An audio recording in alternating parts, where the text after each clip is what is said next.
Chapter 850. Yisu looked at him and said with a smile, I learned something from your senior brother, so I should teach it to you. But I have to pay for it. What do you want to learn? Ninkei looked at the bowl in his hand. The water in the bowl was like wine. He was silent for a long time, and then he began to tell the story that happened last autumn. The thin snow on the city wall of Chong and fell like a curtain. The Abbey Dean encountered thousands of knives when he entered the city. The snow in the sky began to burning a piece of blue sky. He wrote a word in the blue sky. Yisu was now an ordinary person and did not walk in the cultivation world. He did not know many things. But the sword Garrett had already informed him that the Abbey Dean had entered Chang'an. Since you can write that word, you are invincible in the city. Even the headmaster was defeated by your knife. But if you come out of the city, you will die if the headmaster looks at you. Ninkei admitted it and said, I want to know how to be equally powerful outside of Chang'an. Yisu said, You are the first divine talisman master to write that word. Yensei did not do it, nor did countless predecessors. So no one can teach you, not even me. Ninkei asked, How to gather more people's wills? Yisu said, The most common method or expression is naturally the word faith. Ninkei said, I think so too, but I don't want to follow the old path of Haotian Taoism. Yisu said, So you took a great risk to leave Chong and travel in the human world. You are still following the old path that I took when I wanted to see through life and death. Ninkei did not quite understand what he meant. That day, your senior brother sat by the pond and read a book. He did not look at my sword at all. Then I realized that to see through it, I still needed to look. The word look was inferior. Later, I meditated in a small Taoist temple and saw the broken eaves. Then I understood the principle of breaking and building again. Finally, I understood that the cycle of life and death is natural. Yisu recalled the sword on the snow-capped peak in the wilderness and the scholar by the pond. He looked at him and said with a smile, So I could take Junmo's sword in front of the Verdant Canyon. Ninkei asked, What does this have to do with my current confusion? Yisu said, You are writing words that no one has ever written before. You are walking on a path that no one has ever walked before. I said that no one could teach you. All I can do is to show you the process of my cultivation comprehension. I will crush it for you to touch. It is not up to me to decide what you can comprehend from it. After a moment of silence, Ninkei said, Please continue. Yisu said, Back then, when I traveled to different countries to see through the trial of life and death, I was still a bystander. But now, I've become a disabled man and returned to the human world. I've come to the shabby streets of Lincoln City, and I've become a participant. Ninkei recalled how he looked at the streets and alleys on the city wall of Chong, and how he looked at the numb passengers in the cabin on the great marsh passenger ship. Only then did he realize that he was still a bystander. Yisu looked at him and continued, You don't want to follow the old path of Haotian Taoism because you instinctively hate the existence of religion. However, you have forgotten that religion is indeed a belief, but not all beliefs are religions, at least not all religions like Haotian Taoism. Ninkei thought for a moment and said, I agree with this statement. You should be very clear that except for those powerhouses with divine skill in Haotian Taoism, the higher the state the cultivator is, the harder it is to keep his mind clear. In other words, the more powerful the person is, the harder it is to have faith. Faith is not above the vault of heaven, but in the humble dust. To put it simply, faith is the most unshakable thought and desire of ordinary people. If you want to use faith to gather people's will, you need to first figure out what they want. Yisu said, Now that my snow mountain and ocean of chi have been destroyed, I have become a real ordinary person. I don't have the ability to think about the profound truth, but I have the opportunity to live an ordinary life and understand the thoughts of ordinary people. For example, the belief of the children in this street is just to eat. Ninkei thought of the scenes he had seen and nodded. Yisu looked at him and asked, You haven't eaten yet, right? Ninkei saw him eat a big bowl of green vegetables and said, It doesn't matter if you don't eat. Yisu said, See, this is where you are different from ordinary people. Ninkei understood what he meant and asked, Do you have noodles at home? The dilapidated house was really bare. Although there was an old pot and stove, it was extremely difficult to find rice and noodles. Fortunately, Yisu was now very respected in the street, so someone brought a bowl of plain noodles to him after a while. Ning-Kei finished the soup and noodles and put the bowl and chopsticks on the windowsill. Suddenly, he thought of something and asked, "Since you want to live an ordinary life, why do you need those children to send you food?" Yisu's answer was very simple and very convincing. "I can't cook." Ning-Kei couldn't refute this explanation, so he asked again, "Previously at the entrance of the alley in front, I saw those women wash clothes without using soap powder. I think they are poor, so why don't they even use the washing machine?" Yisu's explanation was still very convincing. The washing machine can indeed wash clothes more cleanly, but the clothes in their homes are not made of good cloth, so they may be damaged after a few times of washing. Ning-Kei said, "The people here really live a hard life. Do you have to live in such a difficult environment to experience the feelings you want to experience? Isn't it a little too self-torture?" I've just started to understand and learn in this aspect, so I can't give you a direct answer or a clear direction. I can only tell you some of my vague judgments for your reference. Yisu said, "We have said before that faith can be used to gather the will of the people. In fact, there is no problem with this saying in reverse. The strongest and most unified will of human beings will inevitably become faith. So we actually only need to know what people want the most. Human beings are very good at hiding their true feelings, because exposing them is sometimes like taking off armor, which means danger. In an ordinary day, in a warm and comfortable environment, it is difficult to find out their true desires and thoughts. If you ask them what they want, it is difficult to get an answer. Only in the desperate period of life, in the extreme background, those answers will jump out by themselves and appear extremely clear. No matter if they are numb or Philistin before, their behavior is always so honest." Ning-Kei thought of the bravery of the people in Chang, and on that snowy day, and fell into deep thought. Yisu continued, "What you said before is wrong. It is not that we have to be in a difficult environment to understand these things, but that difficulty is the normal state of the human world. I didn't go to Chang but came to Lincoln because the Tangs live too freely and beautifully, which is not a treatment that everyone can enjoy.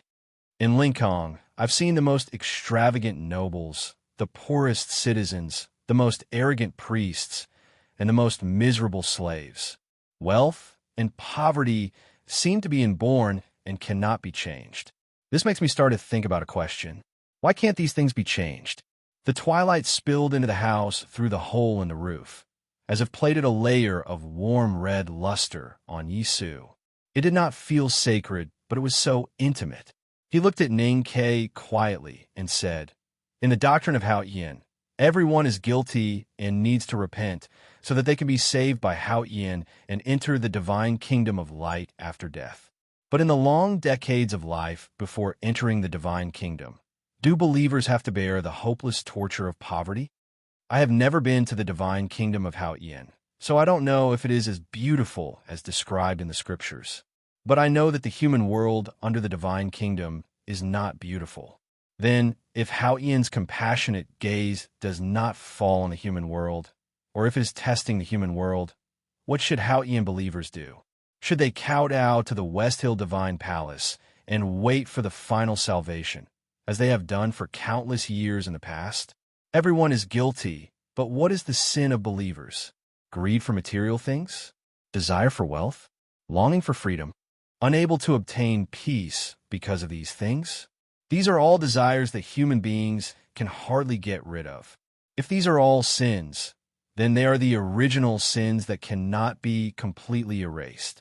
For these sins, the Buddhism sect requires meditation and takes the path of restraining desires. Taoism, on the other hand, is based on believers' belief in Hao Yin and requires believers to turn these desires into offerings. The bridge between them is faith. Only the Academy has never restrained these sins." Yisu said, "These are all reasonable, but they all have shortcomings. The Buddhism sect does not look at the present world and only places their hope in the next world. The Taoism sect does not look at the reality and only places their hope in the divine kingdom. The academy sets the law of the Tang Empire, but it still plays the role of a leader. It requires too much of one's own accomplishment. These days, I have been thinking whether there is any other way to make the human world full of original sins better. Ning-Ke looked at him and asked, "What is it?" Yi Su said, "Hao Yin will save us at the end of our lives, but who will save us at the stage of life extension? We must save ourselves." Ning-Ke was silent for a long time and said, "So you teach those children?" Yi Su said, "This is just the beginning." Ning-Ke looked at his eyes and said, "According to the doctrine, only Hao Yin is qualified to save the world. Your current thoughts and actions are already considered blasphemy by Hao Yin." Yi Su said, "Hao Yin loves the world. How can he not allow the world to save itself?" Ning-Ke looked at him in the twilight and did not know what to say. As time went by, if this person really succeeded in preaching, perhaps this street full of sewage and garbage would become a holy land of Hao Yin Taoism in the future, because he would become a sage. Of course, it was more likely that this former world wayfarer of Hao Yin Taoism would be tied to a wooden frame by the priests in red and then burned into a charred corpse. Yesterday, I said that I would save the manuscript, but I only wrote a few hundred words. This chapter is too difficult to write. My original idea was to create something like a new religion, but I found that I am not capable enough. No matter how much I read about religious history, it is useless. Without that ability, I will not do it. In the future, I will only write pictures and not these things that I cannot understand. Then I'm going to go out. I can only try to write as many updates as possible until the 12th. When I come back, I will work hard to write to satisfy everyone. To be continued. If you like this work, please come to Chidian. Come to vote for me. Your support is my greatest motivation. Chapter 851. Preaching in the streets was Yi Su's self-redemption, and he would lead the world to self-redemption. For the Hao Yin doctrine that had been maintained for tens of thousands of years, this change seemed small, but it was actually a revolutionary change. The worship of Hao Yin would be replaced by the new doctrine, and the yearning for the divine kingdom would be replaced by the love for the world. That was why Ning-Ke was shocked. Yi Su looked at Ning-Ke and said, "Preaching is actually the process of gathering people's hearts and unifying their beliefs. I'm still trying to figure out how to do it. There are more precedents in the classics of Hao Yin Taoism. If you're interested in this, you can go to the book hall of the Divine Halls of West Hill. There are many books there." Ning-Ke stayed in Lincoln and discussed and studied with Yi Su. The more they talked, the more he admired Yi Su. He found that this man who lived in a shabby house was like a whetstone that had been sharpened countless knives. He was gentle on the surface and firm on the inside. There were many rough edges that could not be seen by the naked eye. He ground the scriptures and the classics into powder and turned them into his own ideas. During the discussion these days, Yi Su did not express his opinion on how Ning-Ke could write that word. Just like at the beginning, he calmly talked about what he had learned in this life and what he had learned from traveling around the world. Yi Su was well-read and had studied the classics since he was a child. Ning-Ke had learned the Taoist theory systematically. During the discussion, Yi Su proposed an interesting hypothesis. If Hao Yin was the rule of the world as the headmaster had said, then how did the cold and objective rule come to life and power? He thought it was most likely from the people's belief. Ning-Ke thought it was reasonable, but did not make sense when he thought of the everlasting night that would appear every tens of thousands of years. Apart from the discussion, Yi Su taught the children in the streets every day. He taught them carpentry, weaving, and winemaking. He also told them some stories from the classics. It was midsummer, and it rained frequently in Lincoln. The street was full of temporary buildings and old houses that had not been repaired for a long time. Under the heavy rain, houses collapsed every day. Yi Su took the children everywhere to save people, helped repair the eaves that had been damaged by the rain, and even began to plan a comprehensive renovation of the street's drainage system after winter. Because the disciples of the Sword Garret would come occasionally, Ning-Ke seldom walked out of the shabby house. Naturally, he did not help with these things. He just quietly observed the whole process and gradually learn something. In the end, the rainstorm lasted for 3 days. Just when everyone was exhausted and on the verge of despair, the rain suddenly stopped and the sky suddenly cleared up. Countless cheers resounded in the rain-soaked streets. Yisu carried the medicine box and walked back and forth between houses. There were too many mosquitoes after the rain, so he was very vigilant about diseases. Ninkei emptied the 3 broken bowls in front of the bed and looked up at the sun through the hole in the ceiling. He thought silently, "Why did you suddenly stop crying?" When Yisu returned to the shabby house, he was already very tired. He handed the bowl of vegetable rice to Ninkei and said, "I don't feel well today. You eat first." Looking at his pale and thin face, Ninkei thought that his current body was even weaker than that of an ordinary person. If he persisted in this way, he would probably die before becoming a sage. "I don't want to eat anymore." He looked at the porcelain blue sky through the broken roof and said, "I have to go." Yisu said, "I have nothing else to teach you. You really should leave." Ninkei looked back at him and frowned slightly. Yisu smiled faintly and said, "Don't worry. Pity is a delicious poison to you right now. I won't hate you just because you wanted to kill me." Ninkei thought for a while and said, "I still think it's a pity to kill you." Yisu said, "If I spread the news that you left Chong, and then no matter how smart and studious you are, you can only write the word death in the end." Ninkei said, "I hope that you can live, and I think you should also hope that I can live." Yisu asked why. Ninkei said, "What you are doing and what you will do is very interesting. Of course, you will face very difficult situations in the future, so you should need me." Yisu didn't say anything and just smiled. Ninkei looked at his eyes and said seriously, "You need the Tang Empire and the Academy." Yisu still didn't answer him and said, "Since you don't want to kill me, then pay the tuition fee before you leave." Ninkei didn't take it as a joke. He took out a banknote, counted 1, and handed it over. Yisu took it and saw that it was a banknote with a denomination of 100 taels of silver. He said with a smile, "The rumor that you and that person are as greedy as your life seems to be true." Ninkei said, "The tuition fee for those students is just a few bowls of green vegetable rice. Isn't it enough for me to pay 100 taels of silver?" Yisu said, "A bowl of green vegetable rice with oil dregs is more important to those children than 100 taels of silver to you. Don't forget that it's white rice." Ninkei thought about it and found it reasonable. He said, "Then I'll pay more." Yisu said, "Help me buy something." Ninkei returned to this street from the market. He stepped on the broken bricks in the sewage and squeezed through the crowded shacks like he was dancing. He came in front of a house. A few muddy monkey-like little boys were holding bowls of sorghum rice and eating happily. His mother stared at the thinning skin tide on the stove and was worried. The curtain in the corner was lifted and the girl walked out with her pants up. She looked at her mother and said, "The teacher said that he wants you to buy me a belt."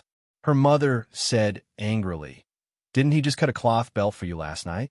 You are wild on the street every day. Even the strongest cloth belt will be broken by you. Where else can I buy one?" Ninkei stopped the girl who looked unhappy and handed the things in his hands to her. The girl was still very young, but she seemed very sensible. She took the things and asked, "Who are you?" Ninkei looked at the little girl's messy hair and said, "I am a friend of your teacher. He asked me to buy this belt and the hair flower that he promised to give you."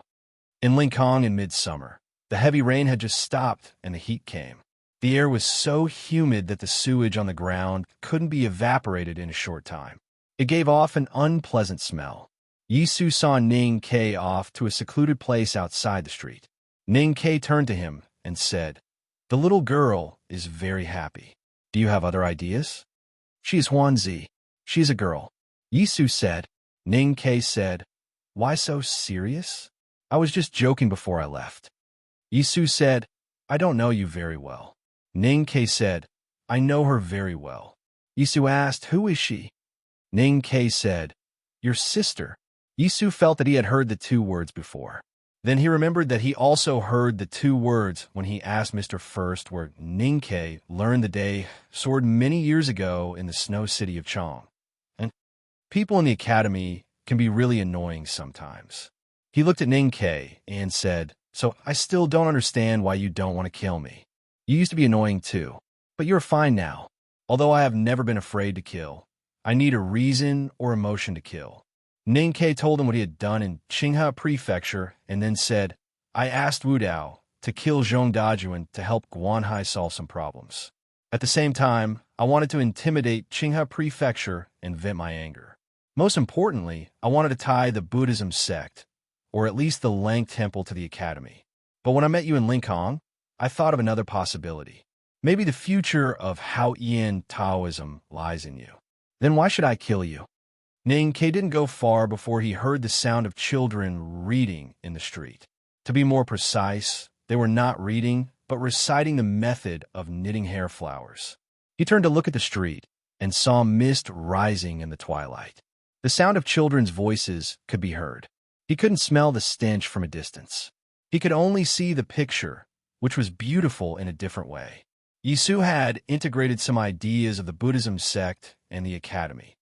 Coupled with his experience in the small Taoist temple, he had his own view of the world. But he had betrayed Haoyan. Before the Verdant Canyon, he had already betrayed Haoyan. In Chang, and the Abbey Dean had also betrayed Haoyan. Truly powerful people, even the most devout believers of Haoyan, would find their own way one day as long as they were willing to think. "Everyone will leave you." Ning Ke looked up at the sky of Lincoln and said to her. He didn't get any direct wisdom from Yi Su these days, but he at least understood one thing. To become a sage in the human world, one couldn't ask for help from sages. After leaving Lincoln, Ning Ke didn't enter the city again. He only walked in the mountains. It was peaceful all the way until he was close to the West Hill Divine Kingdom. He used a cloth belt to make a hammock between the sturdy branches. When night fell, he rested sideways on the hammock. Accompanied by the cool summer breeze, he soon fell into a sweet dream. All of a sudden, the crackling of firecrackers came from afar. He woke up with a start. He rubbed his eyes and looked down at the foot of the mountain. He saw firecrackers everywhere in the small village. He was confused. It wasn't the new year, nor was it a festival. The rite to light would take many days. Why were the villagers setting off firecrackers? Could it be that someone had died? Even if someone died, it was impossible for every household to set off firecrackers. When the faint sound of firecrackers came from afar on the mountain ridge, Ninkei knew that something must have happened. His expression gradually became solemn. He suddenly noticed that the moonlight in the forest was a little dim. Or maybe it was just a little dim compared to the usual moonlight. Ordinary people wouldn't notice it, but for him and those from the academy who often looked at the moon and scolded the headmaster, it was very dazzling. Ning Ke looked up at the night sky, and then he couldn't move his eyes away. One of the bright moons in the night sky was missing at some point. "I hope I can come back tomorrow night, but it's unlikely. The day after tomorrow at the latest." To be continued. If you like this work, please come to Chidian. Come to vote for me. Your support is my biggest motivation. Chapter 852. Last year, when the headmaster of the academy ascended to the sky by the Sisui River, there was a heavy rain that lasted for dozens of days. On the night when the rain stopped and the clouds dispersed, a bright moon appeared and shone on the world. No one had ever seen the moon. Only the Ming hand scroll of the Tomes of Arcane had made an obscure prophecy about this. After reading the Ming hand scroll, Buddha made a clear declaration in his notes. Night falls, and the moon appears, which meant that before the arrival of the everlasting night, a thing called the moon would appear in the world. With the silver light shining on it, how could the everlasting night be called night? It was inevitable for human beings to panic about the unknown. However, human beings also had a very tough or sad characteristic. When they found that some things could not be changed, they would accept it in the shortest time possible, bear it silently, and soon get used to it. When people found that the bright moon in the night sky seemed to not disappear, they quickly accepted its existence. The imperial astronomer began to observe the trajectory of the moon, trying to infer misfortune from it. Poets began to write many new poems to praise this beautiful bright moon, and some people even began to worship the moon god. Since the moon seemed to be so stable and full of solemn beauty, like everything else in the world of Hao Yin, then let it continue to exist in the night sky. What do they need to worry about? All these feelings were based on the premise that the moon was stable. In fact, it was stable. From the day it appeared, it had not changed at all. It was always full and bright. When the night came, it would always appear in the fixed night sky on time, and its position had not changed. Everything would be different from tonight onwards. The bright moon would become dark, as if the sky was sunny and cloudy. The full moon would become smaller, as if it was missing a piece. The face of the moon was changing quietly, and everyone on the ground could see it. The sound of firecrackers rang through the world for more than 10 nights. Sparks flew in countless towns and villages. People looked at the night sky in horror and kept beating gongs and drums, for fear that the moon would fall from the sky. They did not know whether these loud sounds were cheering for the moon or emboldening themselves. People prayed to Hao Yin and worshipped the moon god. Only Ning Kai, who walked in the forest, did nothing. He looked at the moon silently every night, his face full of worry. He had seen the waxing and waning of the moon countless times, so he was not as alarmed as the others. However, he did not understand why this moon would also waxing and waning. He was very worried that something had happened to his teacher, who was fighting in the sky. Are you hurt? Can you still hold on? Ning Kai arrived at the West Hill Divine Kingdom. This was his second time coming here. The previous time, he had only followed his teacher around in the carriage and didn't have much of an impression of this place. Thus, he still felt a little strange. Along the way, he did not see anything worthy of praise except for the devotees who kowtowed devoutly on the mountain path. Even the food here was much worse than that in Chang and in the Song Kingdom. It was not until he came to a place not far from the West Hill Divine Palace that he saw the towering Green Mountain, the 3 cliff plateaus between the mountains that seemed impossible to be carved by human hands, and the several towering divine halls between the cliffs. Only then did he truly feel the unique solemnity of this sacred country. In the world of Hao Yin Taoism had unimaginable authority and resources. The Jishou Abbey was aloof from worldly affairs. The West Hill Divine Palace was the political and power center of this world. Even if the Tang Kingdom had appeared in the past 1,000 years and the Academy had appeared in the south of Chang, and this fact could not be changed. There was still a long time before the right to light. The West Hill Divine Palace had become extremely vigilant. Because of the war, the believers who held the road deeds of the Tang Kingdom and the Great River Kingdom were searched very carefully. Only after passing 3 checkpoints could they reach the foot of the mountain of the West Hill Divine Palace. Ning Kai naturally did not hold the road deeds of the Tang Kingdom. He used the identity of the Song Kingdom. There were 4th brother and 6th brother in the back of the mountain of the Academy, and they were the best at forging all kinds of documents in the world. What really made him a little wary was the 3rd checkpoint. To be more precise, it was the old priest who was resting on the bamboo chair with his eyes closed. The old priest was wearing a brown robe. He should not have a high position in the divine hall, but even the red-robed priest who was in charge of the inspection showed great respect to him. This old priest was responsible for finding cultivators who tried to sneak into the divine hall. If he did not have some special Taoist law, he must have entered the knowing destiny state to find all the cultivators.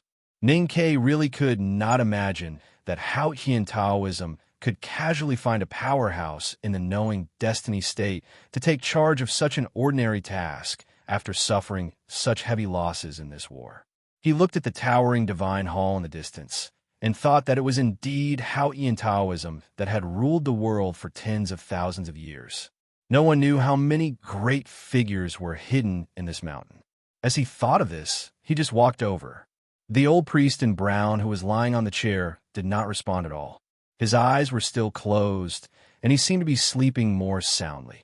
During the battle with the Abbey Dean in Chang, and the God-stunning array poured a large amount of qi of heaven and earth into Ning Kai's body.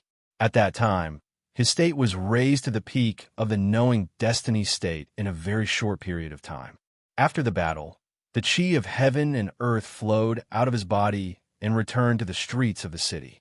His state returned to the knowing destiny state again, But now his real combat ability was much more than that. He was a real powerhouse who was close to the peak of the knowing destiny state. Most importantly, the chi of heaven and earth in Chang, and did not completely leave his body. After all, there was still a trace of it left in his body.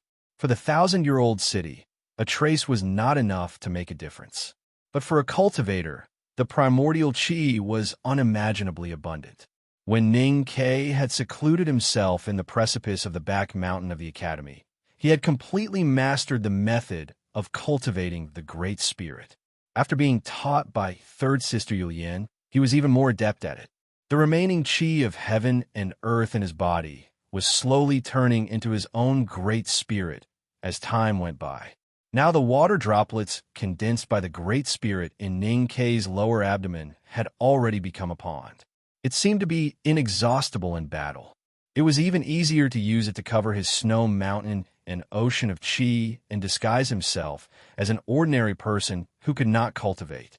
Not to mention the old priest on the chair. Even if the hierarch of the West Hill Divine Palace came in person, he might not be able to see anything wrong. That was why he dared to return to the mortal world alone and go straight to the West Hill Divine Kingdom. The imperial court of the Tang Empire and the Academy had made ample preparations for Ning Ke's trip to the West Hill. There could not be any problem with his identity. The letter in his arms was really written by the Abbey Dean of the Baiyun Taoist Temple in the Kingdom of Song. The priest in charge of logistics in the Revelation Institute looked at Ning Ke softly after reading the letter. He said, "Since it is a recommendation from my senior brother, it is not appropriate to reject it. You should work hard in the book hall, especially during this period. You must behave yourself and do not go out at will." Ning Ke thanked him and put the expensive gifts with the Kingdom of Song's characteristics in the corner of the room. He bowed to the priest and went to the book hall with the approval letter. He was now a servant of the Revelation Institute, responsible for cleaning the book hall. The deacon in the book hall threw him a bunch of keys and said a few things to pay attention to. Then he ignored him. The identity of a servant was hard to attract anyone's attention. When the other disciples of the academy began to discuss, he chose this. He also wanted to stay in the book hall because it was where the headmaster used to stay. Many years ago, the book hall of Haotian Taoism played an important role on the Peach Mountain, but now it was no longer the same. It was even directly under the Divine Hall of Light and handed over to the Revelation Institute to manage. Ning Ke looked at the deserted Taoist hall and the classics on the bookshelves. He thought about the changes in the book hall and could not help but sigh about the decline of Haotian Taoism. It was hard for the disciples of the academy to imagine that the book hall was so deserted. If one did not want to study, he would naturally decline. How could a place where no one wanted to study not decline? This book hall had produced many great figures. 1,000 years ago, the headmaster of academy and the great divine priest of light who founded the devil's doctrine used to clean and sort books here. But what about now? To sigh for Haotian Taoism was like worrying for the ancients. It was meaningless. He collected his thoughts and picked up a broom and a rag. After some simple cleaning, he began to read.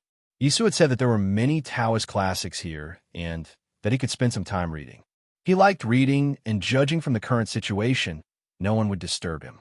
Because of the war against the Tang Empire and the right to light, some students of the Revelation Institute were in the Qinghe Kingdom, some were in the South Jin Kingdom, and most were busy on the Peach Mountain.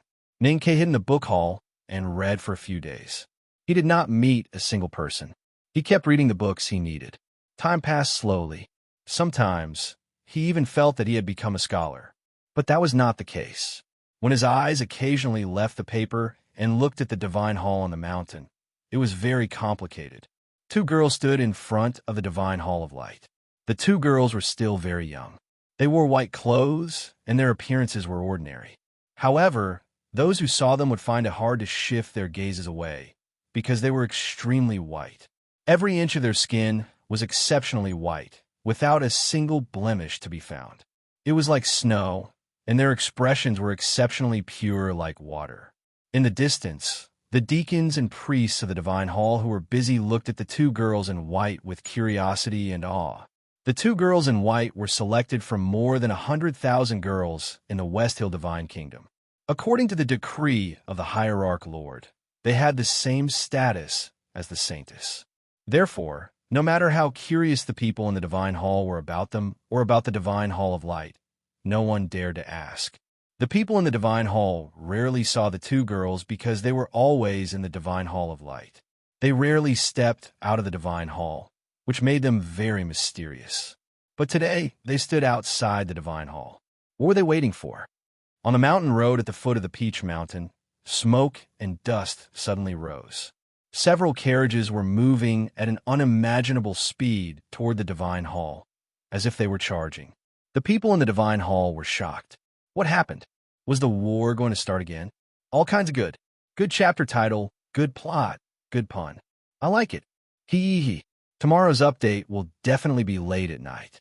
I don't know when the plane will arrive. I haven't bought the tickets yet. To be continued. If you like this work, please come to Chidian. Come to vote for me.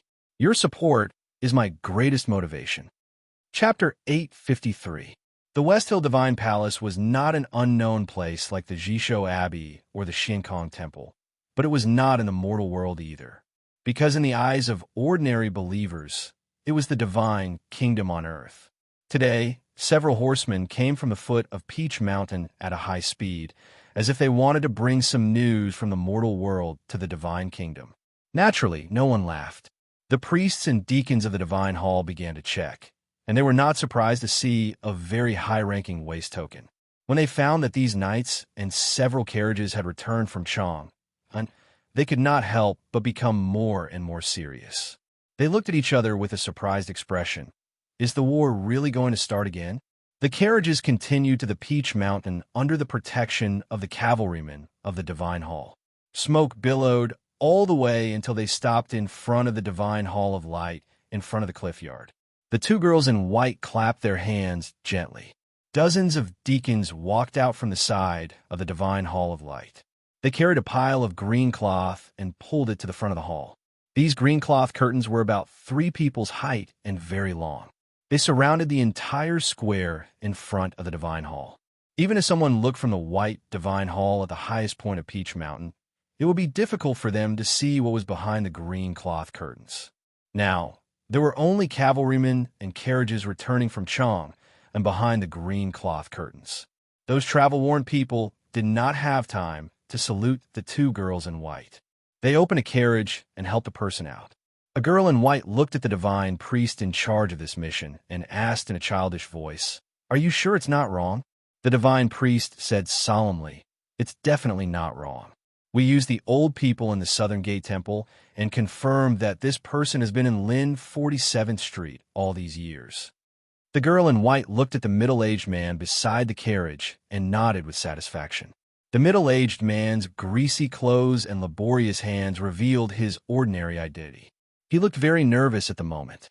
An ordinary Chong, and citizen who had never seen the world, had been tricked and kidnapped outside the city. Then, he had traveled day and night. When he got out of the carriage, he found himself in the divine kingdom of Haotian's believers, the West Hill Divine Palace. Who wouldn't be shocked? In fact, it was not easy for him to support himself with the carriage.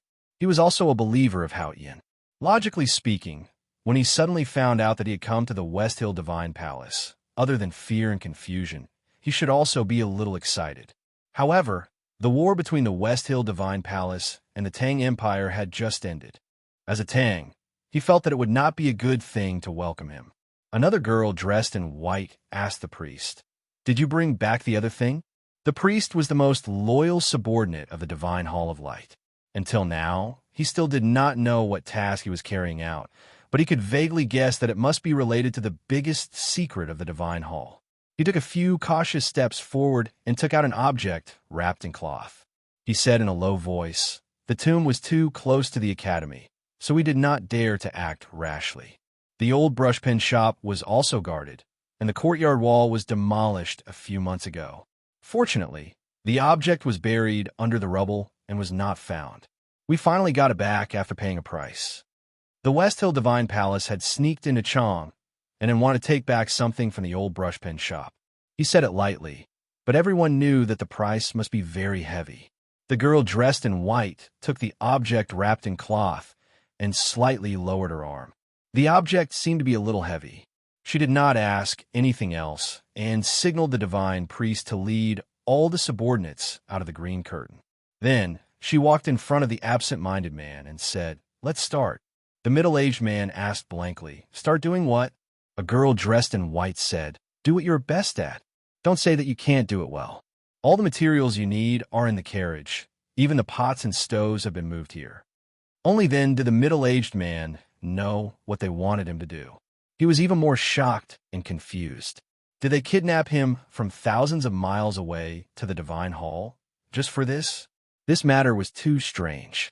However, he had to bow his head when he was under someone else's roof. Now that he was in front of the divine hall, he did not dare to say anything when he saw such a vast array of people. He obediently took out the pots and pans, stoves, and all kinds of materials from the carriage and began to work. The people of the West Hill Divine Palace did not leave out anything.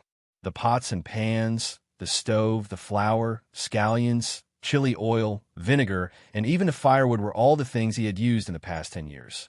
The firewood was ignited and smoke came out of the old stove. Water was poured into the basin. The flour became thin, then gradually thickened and then thinned again. It was obviously inappropriate to use it to make steam buns, and even more inappropriate to use it to make noodles. The kitchen knife fell on the not-so-clean cutting board. He chopped the scallions and coriander into small pieces. Then, he began to add seasonings such as soy sauce and vinegar into the bowl. The girl dressed in white said, "There can be no mistakes, no matter the amount or the order." The middle-aged man thought that he had made hundreds of bowls every morning for the past 10 years. How could he make mistakes? However, that was what he thought, but he didn't dare to say it. At this time, the water in the pot finally boiled. The dough in the basin was torn into irregular shapes by his hands and thrown into the boiling water one by one. It quickly took shape and began to float. He dipped the blackened spoon into the pot and stirred it. When he took it out, it was filled to the brim with cooked slices of dough. The white shards trembled lightly like fish fat. There was not a single piece left in the pot, and the spoon was exactly 1/3 filled with soup. Such craftsmanship was naturally the result of repeated practice for more than 10 years. The soup was poured into the bowl. An unusually strong but refreshing sour and spicy aroma appeared in the square in front of the divine hall of light. Then, the smell of chopped coriander and scallions assailed the nose. The two girls dressed in white did not show any expression. They looked down and walked back into the divine hall. One of them held the bowl in her hands, and the other held the thing wrapped in cloth.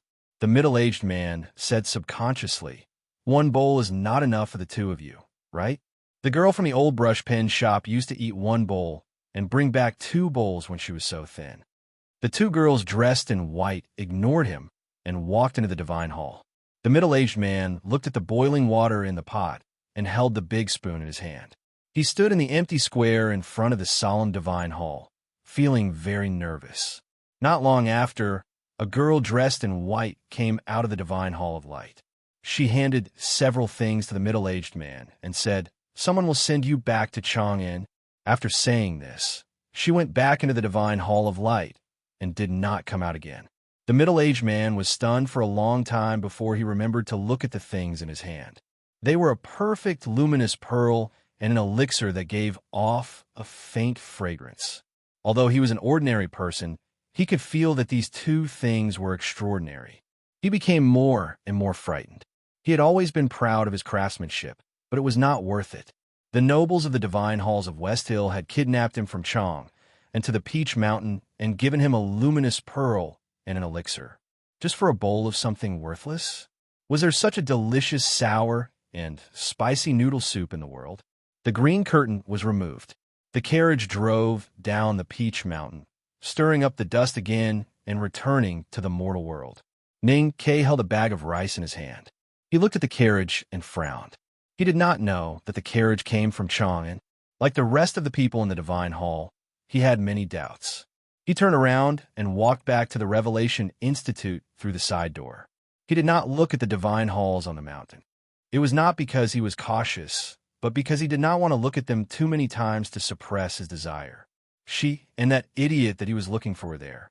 However, there were even more dangers. Before he was fully prepared, before that point in time, he did not want to take a step closer to the temple. He left Chang, and then came here with a determination to die, but he did not want to die. The Revelation Institute was very quiet. He walked back to his room and prepared to cook. Looking at the bag of rice, he suddenly wanted to eat a bowl of noodles, a bowl of fragrant fried egg noodles. He stood in front of the stove and kept silent for a long time. Then he began to cut the scallions and took out the eggs he bought in the town at the foot of the mountain. He heated the oil, fried an egg, and cooked a bowl of noodles. A bowl of noodles with fried egg noodles, with 4 Sichuan peppercorns and 30 scallions. He held the bowl and walked to the depths of the book hall. He looked at the clouds and cliffs, thinking of the city of Wei and the old brush pen shop, and began to eat the noodles. He ate very quickly, and in the end, he even drank all the broth at the bottom of the bowl. He had not cooked for many years, but his cooking skills did not fall behind. The fried egg noodles were still delicious, but he actually did not enjoy it because she did not cook it. He stood there for a long time until the moon appeared. The beautiful moon in the night sky had returned to its original fullness. But he was still worried because he did not know if the moon would continue to waxing and waning tomorrow night. He was also worried about other things. That emotion was more like fear. Aren't you omniscient and omnipotent? Why don't you know I am here? Why can't I feel where you are? Are you really not my natal life anymore? Or is the you I am looking for really dead, and the you now is not you? He thought to himself as he looked at the divine hall on the peak where no light leaked out. Behind the divine hall of light was the cliff behind the mountain. Below the cliff was the legendary U prison. The clouds and fog became thicker at night, as if there was a cold and evil aura overflowing. She stood between the stone pillars and the cliff with her hands clasped behind her back. She looked indifferently at the bright moon in the night sky. Her plump and tall body was tightly wrapped in a green cloth, reflecting a lonely figure on the ground. The moon had been missing for more than 10 days and began to return to its full state. Her face became paler and paler, not holy and solemn, but weak. Behind her were hundreds of wine jars and a bowl of hot and sour noodle slices soup that she had only taken a mouthful of. Beside the bowl was a square object. A corner of the cloth on it was lifted, revealing the gold bricks and some brick dust inside. The wine was Zhejiang double-distilled liquor, and the hot and sour noodle slice soup was from Chang'an. The gold brick had been hidden in the wall of the old brush pen shop all these years.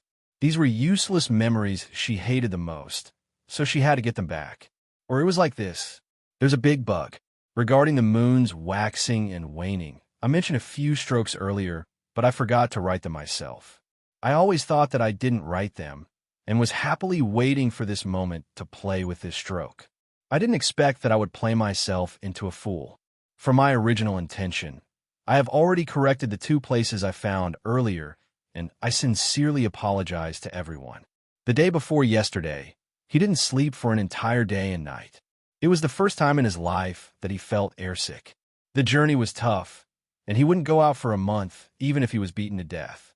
He would write his book and live happily with everyone.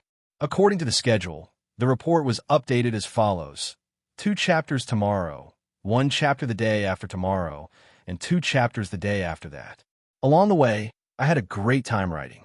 They were all my favorites, and I was very satisfied with the chapter names.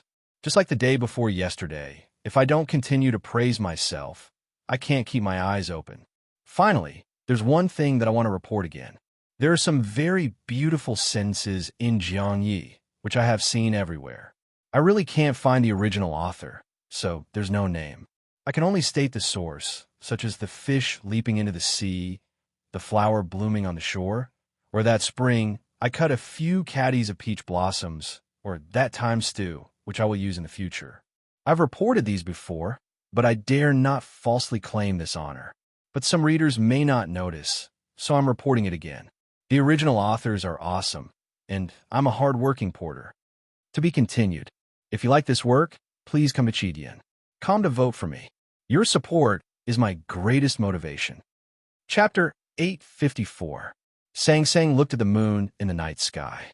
When the moon was waning, she was as powerful as she had been in the past countless years. When the moon was full, she felt unprecedentedly weak, or in other words, she felt her own weakness in the divine kingdom. That person once said that the moon waxed and waned, and people had their ups and downs.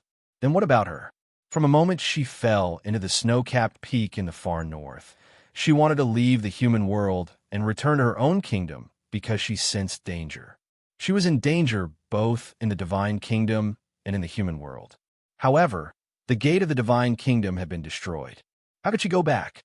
Tonight, on the Peach Mountain, different people looked at the same moon and thought about different things.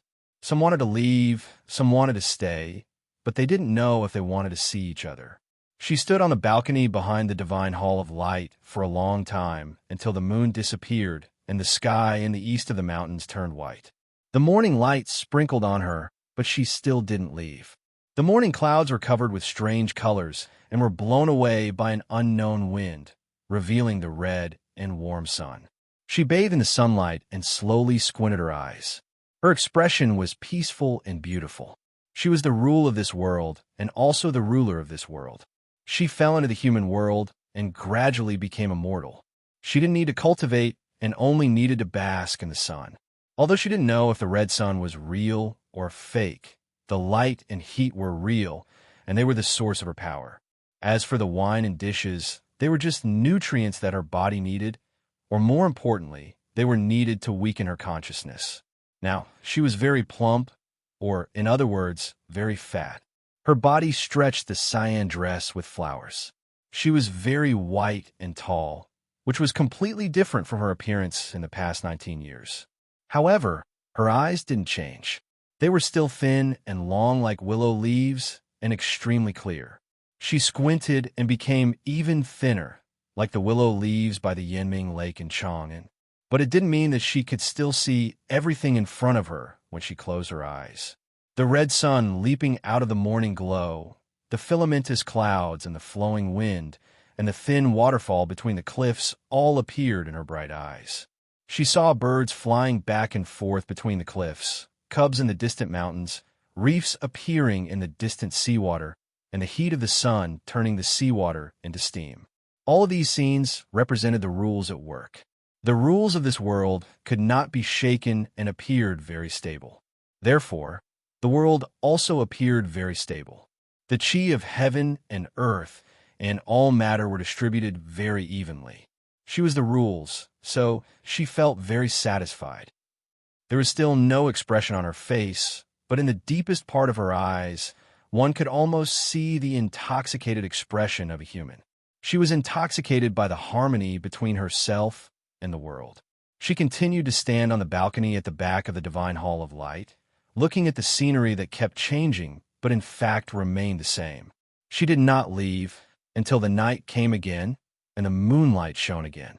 The moon tonight was different from last night, and she did not like it. The moon waxed and waned. She did not experience any misfortune or fortune, but she felt the aura of birth, old age, sickness, and death. It was an aura that she hated because it was an aura that only humans could feel. Because of this feeling of hatred, the scenery behind the divine hall of light suddenly became unstable. She hated it even more.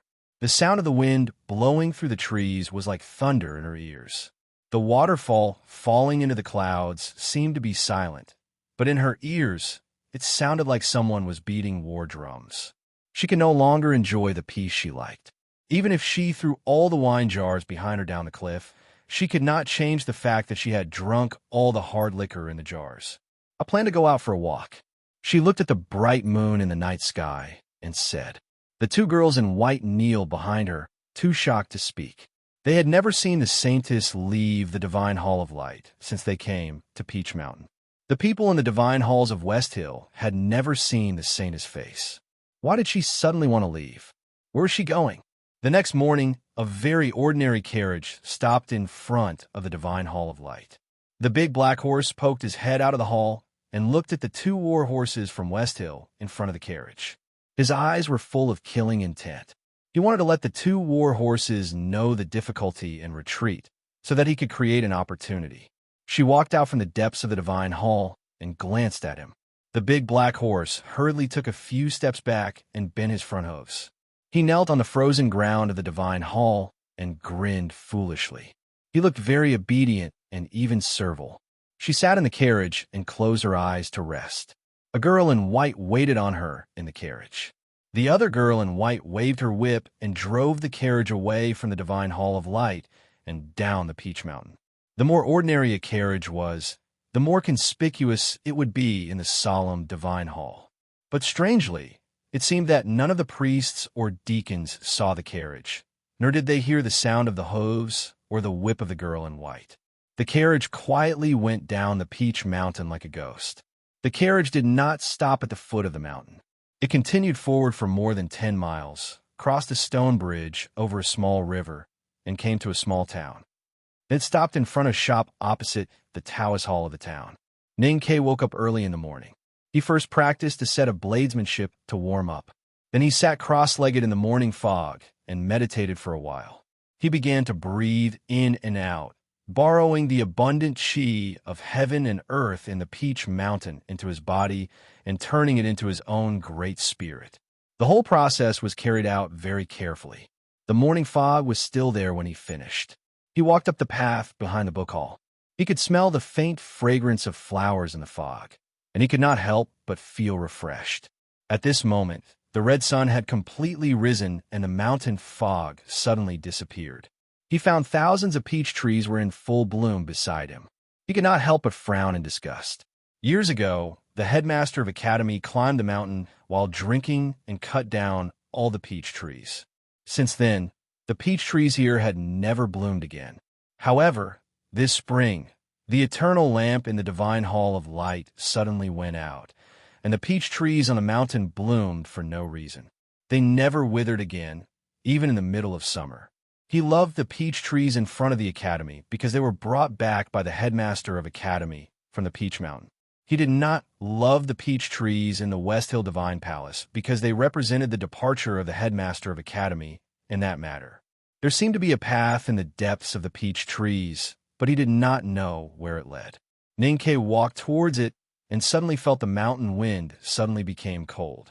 The petals on the branches kept trembling, as if it had suddenly come to winter. There was a very powerful tactical array hidden in the peach trees. No wonder the headmaster would kill these peach trees when he climbed the mountain. Ning Ke thought about it and decided to quit immediately. With his current state and attainments in talisman Taoism, it should not be difficult for him to quit since he was not deep into the tactical array. But it was impossible for him to continue forward and break the array. However, at this moment, he suddenly felt a very familiar aura in the peach trees on the mountain. He could even vaguely understand the intention of these peach trees.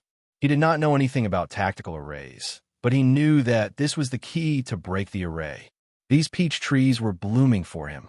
If it were someone else, he would definitely be shocked and confused by this sudden change, and then have the idea of temporarily retreating. But he did not, because he quickly figured out the reason. The peach trees on the mountain were blooming because of her. How could they stop him? His sleeves brushed against the peach trees, and the petals fell and fragrant. He did not need to look for the direction, nor did he care about the powerful tactical array in the peach trees. He just walked according to the feelings of the peach trees. It did not take long for him to walk through the peach trees, which were extremely dangerous for cultivators. Outside the peach trees was a precipice. He stood on the edge of the cliff and looked at the towering divine halls above. Only then did he realize that he had reached the mountainside. Then he looked at the opposite side and found that there was another precipice there. The cliff he was standing on was part of the Peach Mountain, and the precipice on the opposite side was also part of the Peach Mountain. It was obviously under several divine halls, but for some reason it was independent of the Peach Mountain. The two precipices were dozens of feet apart. There was no bridge between them except for the mountain wind. Below them, there were clouds and mist, and there was a faint cold aura. No one knew how deep it was. A distance of dozens of feet was not far for cultivators, especially for cultivators from the Devil's Doctrine. However, looking at the ground on the edge of the cliff and the moss on the opposite precipice, it seemed that no one had ever been here, and no one had ever appeared on the opposite precipice. The two precipices had never been connected. The two precipices looked at each other in silence for tens of thousands of years, and no one knew if they had ever hated each other. A chilly wind blew from the bottom of the precipice, and the clouds and mist dissipated slightly. There seemed to be something on the opposite precipice. Ning Kei's eyesight was excellent, and he seemed to see several rows of stone windows. He was a little uncertain and continued to look. When the next mountain wind blew, the clouds and mist dissipated again, and he found that there were indeed stone windows on the precipice. Could it be the legendary U-prison used by the West Hill Divine Palace to imprison traitors? He looked at the opposite precipice and frowned slightly. He looked for a while longer and suddenly closed his eyes. Tears flowed from the corners of his eyes. It was not because he pitied the predecessors of the devil's doctrine who had died in the U-prison for thousands of years. It was also not because he thought of the great divine priest of light who had been imprisoned in the U-prison for more than 10 miles. It was also not because of the bloody smell and gloomy aura coming from the stone window on the precipice that made him feel pity. It was because his eyes were very painful. There was nothing in front of him except for the mountain wind, but at that moment, it was as if there was an invisible finger gently touching his eyes. The force was very gentle, but the eyes were the most delicate part of a human. Even though he had almost mastered the Great Spirit, he still felt a piercing pain, and he could not help but shed tears. After a while, he opened his eyes and looked at the precipice again. Then, he closed his eyes and began to cry again. This time, he shed more tears, because the force that fell into his eyes was even stronger. He was sure that the aura that touched his eyes came from the precipice. He knew that if he continued to look, the counterattack from the precipice would become stronger. There was a big tactical array between the precipices, which could prevent anyone from peeping into the U-prison.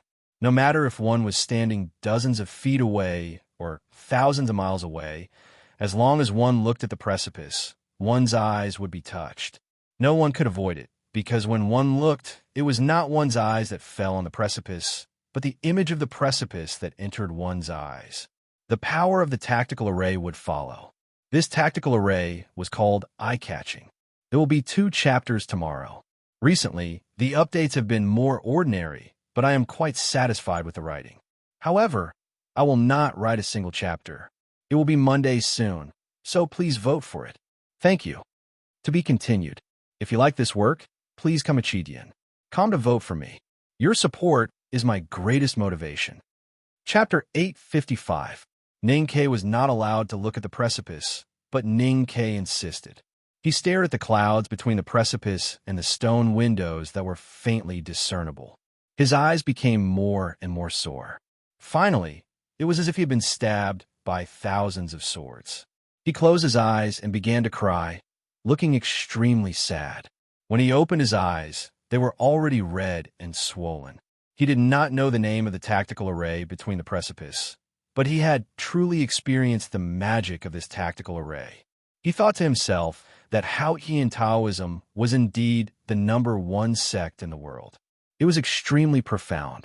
Even though it had shown signs of decline over the years, at least it could not be seen around the West Hill Divine Palace. The tactical array between the precipice was to prevent people from peeping into the U-prison. As long as one kept a sufficient distance, or did not insist on looking through the clouds, it would not cause too much damage. Ning Kei was not afraid. He thought that the tactical array of the West Hill Divine Palace was so powerful, and the tactical array of the Jisho Abbey must be even more amazing. Eldest brother had gone to the Jisho Abbey in late autumn last year. If Chun Pippi had not done something in the Jisho Abbey, it would have been difficult for Ning Kei to enter the abbey, not to mention that the tomes of arcane in the Jisho Abbey had held up the abbey dean for such a long time. He wondered how Chun Pippi was doing now. He looked at the flowing clouds and the bright sun between the Peach Mountain cliffs and missed his best friend in the world. Then he thought of Chun Pippi's father, the abbey dean who had been hacked out of Chong by thousands of knives. He did not know whether the abbey dean was dead or alive. Neither the Tang Empire nor the West Hill Divine Palace had any news of him. He did not know if the great man had returned to the Jisho Abbey, or if he had become a cold corpse in the straw mat on the way home. Ning Kei had never met his youngest uncle. The Abbey Dean was the most powerful human being he had seen after his master. Recalling the battle on the snowy street of Chong, and he was still in awe. If such a powerful human being were to disappear quietly in the long river of history, he would welcome such an ending, but he would also feel regret. He left the cliff and passed through the peach trees to return to the book hall of the Revelation Institute. He looked around for old Divine Hall maintenance files, trying to find some clues about the tactical array on the precipice, but to no avail. By the time he woke up from the sea of books, it was still early, but he felt hungry. Only then did he remember that he had not eaten breakfast today. He walked to the kitchen and looked at the rice and vegetables, but he did not feel like eating. Ever since Sang Sang grew up, he rarely cooked, especially now that he was in the West Hill Divine Palace. Every time he stood in front of the stove and looked at the brilliant Divine Palace outside the window, he felt annoyed. However, people always needed to eat. Even with his current realm, it was not a big deal for him to not eat for more than 10 days, but his psychological and spiritual needs had to be satisfied. At this moment, he remembered that last summer, when the headmaster of the academy took him and Sang Sang to travel through the West Hill, he took him to eat something good. Outside the town, there was a stone bridge with flowing water. The scenery was clear and beautiful. One could see the Peach Mountain more than 10 miles away when they looked up. However, this was not the right path, so there were not many believers who came to visit. There was an old man with a face full of wrinkles in the shop opposite the Taoist temple. There were a few iron buckets sealed with yellow mud at the door of the shop. Some of the broken rims of the buckets gave off a sweet fragrance. The old man was drinking. His yellow, calloused fingers pinched a handful of peanuts and chewed them from time to time. The wrinkles on his face were full of black ash, which had been floating out of the iron buckets for decades and could not be washed clean. An ordinary horse carriage stopped in front of the shop. The girl in white stared at the iron buckets curiously, wondering what kind of sweet potatoes were roasted inside. How could they be so sweet and fragrant that people would eat them on such a hot summer day? Even the saintess had to leave the Peach Mountain to buy them. They came a little late, and the roasted sweet potatoes were bought by 2 deacons of the Revelation Divine Hall. So they had to wait outside the shop, which was a little boring. Sang Sang sat in the carriage. She did not feel bored. To her, boredom was a boring emotion that only human beings would have. Time was just the order of things, and it had no meaning. Moreover, her time had always been useful. For example, when she looked at the steam and fragrance coming out of the roasted sweet potatoes through the curtain, she was actually feeling the rules of heat, or, in other words, she was feeling herself. If someone knew what she was doing now, he would definitely think that she was very narcissistic. But in fact, she did not even have the feeling of narcissism. More than 10 papal cavalrymen of the Divine Halls of West Hill escorted a divine priest. They passed by the town, and it seemed that they were going to cross the stream and go straight back to the Peach Mountain. That divine priest was He Mingchi. He studied under Li Qingshan, the nation master of the Tang Empire. He was the most important person of the Divine Halls of West Hill in the Tang Empire, the Knight of Blood and Fire in Chong, and was one of his means. Most importantly, he destroyed the God-stunning array in Chong, and, according to the hierarch's reward, he alone was more important than all the cavalrymen of the Divine Halls of West Hill. The Divine Halls of West Hill knew that He Mingchi was the one that the Tang Empire and the Academy wanted to kill the most. Even when the Divine Halls negotiated with the Tang Empire, they did not include his safety in their conditions, because they knew that the Tang Empire, especially the Academy, would never accept this condition. Therefore, for the sake of safety, the Divine Halls sent He Mingchi to the south to hide for a while. Only now did he return to Peach Mountain. Sang Sang looked at He Mingchi in the distance through the curtain. She did not show any emotion on her face, but she did not know why her body was filled with extreme hatred. She knew that this person was extremely loyal to her, and he was the trusted subordinate of the hierarch's loyal dog. He would be given an important position when he returned to the Divine Halls, but she still hated him. In fact, she did not know why she hated the ant in the red robe, but she did not accept this reason. So she thought that she did not know, so she did not know. The sweet potatoes were finally baked. The old man squinted and took out 3 hot sweet potatoes with his bare hands. He did not seem to feel the heat from his fingers. After wrapping them in paper, he handed them to the girl in white standing in front of the shop. The girl in white took out money from her waist and put down. Then she returned to the carriage with the hot sweet potatoes. She lifted the curtain and handed 1 sweet potato in, and then handed the other 2 to her companion. The whip was crisp and the wheels sounded gradually. Then it suddenly stopped. The girl in white stopped the carriage. Because she felt the irresistible will from the carriage, she and her companion sat quietly in front of the carriage, waiting for what might happen. After a while, a young man in the uniform of the Divine Hall's handyman walked to the front of the shop. He looked at the old man and asked, "Has your shop really been open for 1,000 years?" Ninkei saw the ordinary horse carriage outside the shop, but he did not pay much attention to it. But when he saw the 2 girls who looked like they were made of snow, he could not help but think of his little black handmaiden. He silently thought that since they were working for the master, black was better than white. No matter how they cleaned, they would not look dirty, right? The old man squinted and said, "My grandfather's grandfather's grandfathers." Ninkei did not want to hear him finish reciting the ancestral genealogy. He took out a copper coin and said, "Give me 3. The old man said, "My sweet potatoes are big. You can't finish 3. Ninkei bought 3 sweet potatoes purely subconsciously. 1 for his teacher, 1 for himself, and 1 for Sang Sang. Hearing this, he understood and said, "Then 2 will be fine." The old man took out 2 sweet potatoes with his bare hands and handed them to him. He put away the copper coin and began to drink again. The headmaster of the academy once said that eating sweet potatoes in the hot summer had to be done while they were still hot, just like eating ice in winter. What they sought was the extreme of the extreme and the stimulation of the stimulation. Ninkei was not a pure filial disciple. He had forgotten many of the words his teacher had said, but he remembered all the words his teacher had said about food.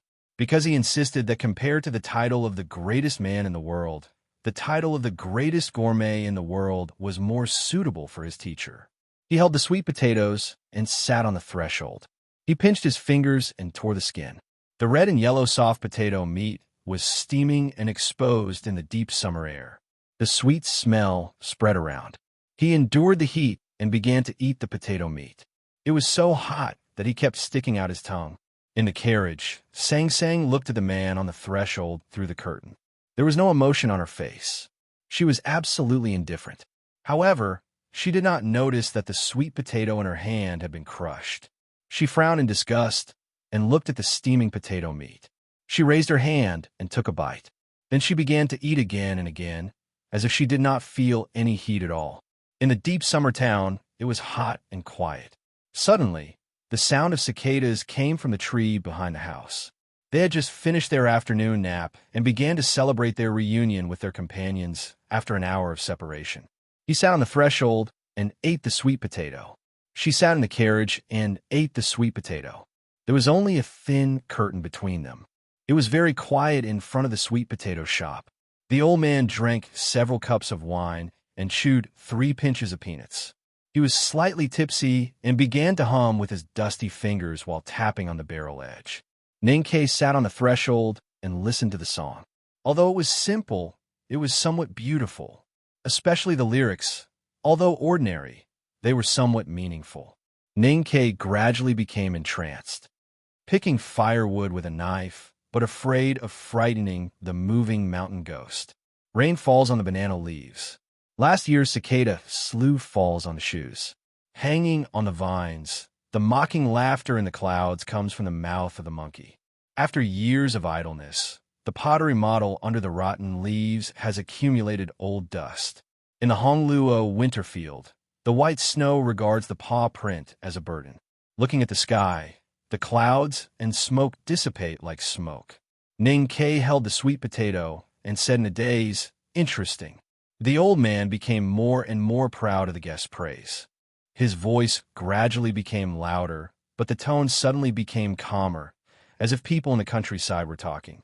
Cutting firewood to make a fence, planting 3 peach trees, picking the grain as rice, and then making 2 jars of wine as light as water. picking flowers and twisting juice, making the bride's eyebrows drunk. Firecrackers sound, the old house cries new, never tired. Little deer cry, calling the maid to cut a few plums and heat 2 pots of wine. Remembering the childhood sweetheart, who could bear to give up a cup? Ning K thought of last summer. In front of this shop in this town, his teacher and her were still by his side. But now he was alone, and he could not help but feel sad. These 2 paragraphs are part of the spy's 27 cups of wine that I completed at the request of a reader a few days ago. For the full text, please read the comment section. I didn't pay attention when I wrote it, and only after I finished writing it did I realize that I was writing about coming night. Then, writing this chapter is really a bit tiring. I am not capable, but I have high expectations of myself, so I can only keep squeezing myself. There's still one more chapter today, and I don't know when I can finish it, so I'm working hard. To be continued. If you like this work, please come to vote for me. Your support is my greatest motivation. Chapter 856. The plain lyrics were about the ordinary affairs of men and women in the village, without any heart-wrenching tragedy. But somehow, those beautiful scenes of the past made people feel a little lost at the end. Ning K had always thought that sentimentality was a luxury, especially now that he was in the West Hill Divine Palace, where his identity could be discovered at any time. So he did not let himself be immersed in this emotion for too long. He rubbed his eyes that were stung by the tactical array on the precipice, stood up from the threshold, and walked out of the town. Sang Sang sat quietly in the carriage, listening to the old man's song. She was not moved at all, but her consciousness was stirred up as if the ocean was about to rush to the earth. Every drop of seawater in the raging waves represented extreme hatred. She hated the young man outside the carriage, even more than she hated He Ming-chi. She frowned and pursed her lips. Her willowy eyes were as bright as a sharp knife.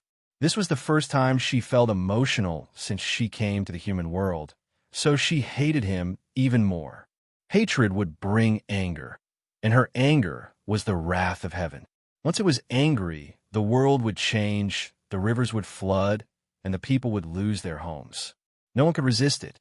For some reason, she didn't want to kill this young man. More accurately, she didn't want to kill this young man right now. Thus, these past few nights, when she looked at the bright moon, she had been using unimaginable willpower to suppress the hatred and anger in her heart. Only the will of heaven could control the wrath of heaven. She hated him. She hated him, so she did not want to see him. She knew very well that once they met, she would hate him, and then she would not be able to suppress her will to destroy him. However, even she did not expect that she would meet him, hear his voice, and meet him in front of the sweet potato shop after leaving the divine hall of light for this town. Looking at his face and listening to his voice, she could no longer suppress her hatred and anger. A horrible aura gushed out from her plump and tall body and rushed to the sky. The summer sky was extremely clear, but suddenly, countless black clouds floated from thousands of miles away and covered the entire West Hill Divine Kingdom. The sky suddenly became very dark. The cold wind was blowing in the woods and the fields, swaying the signs, throwing debris on the streets, and the shouts of closing windows could be heard from the houses. The scene in the West Hill Divine Palace was even more shocking. Countless bolts of lightning formed in the black clouds like golden threads and then fell, producing countless dull thunders. With a boom, a muffled thunder struck down from the depths of the dark clouds. Over 20 miles away, a faint flame could be seen on the Peach Mountain, and even the crackling sound of peach blossoms burning could be heard. Fortunately, a torrential downpour soon followed, extinguishing the burning peach blossoms. On the 3 cliff plateaus of the West Hill Divine Palace, countless divine priests and deacons knelt in the rain, looking at the sky in horror and praying. She looked at Ning K through the curtain. Deep in her emotionless and cold eyes, there were stars being destroyed, worlds being reborn, and unimaginable majestic power. She had never really looked at Ning K since he came to the small town. She decided to look at him for the last time when the will of destruction was about to fall on the small town. Then she saw his eyes. Her eyes were red and swollen like peach blossoms, as if she had just cried. The unusually cold wind in the summer gradually stopped, and the majestic storm gradually subsided. Then, it disappeared without a trace. The tens of thousands of miles of dark clouds that covered the West Hill Divine Kingdom dispersed to the corners of the world. Ninkei ran back to the sweet potato shop when it started raining. The thunderstorms in summer always came suddenly, and he had no doubt about it.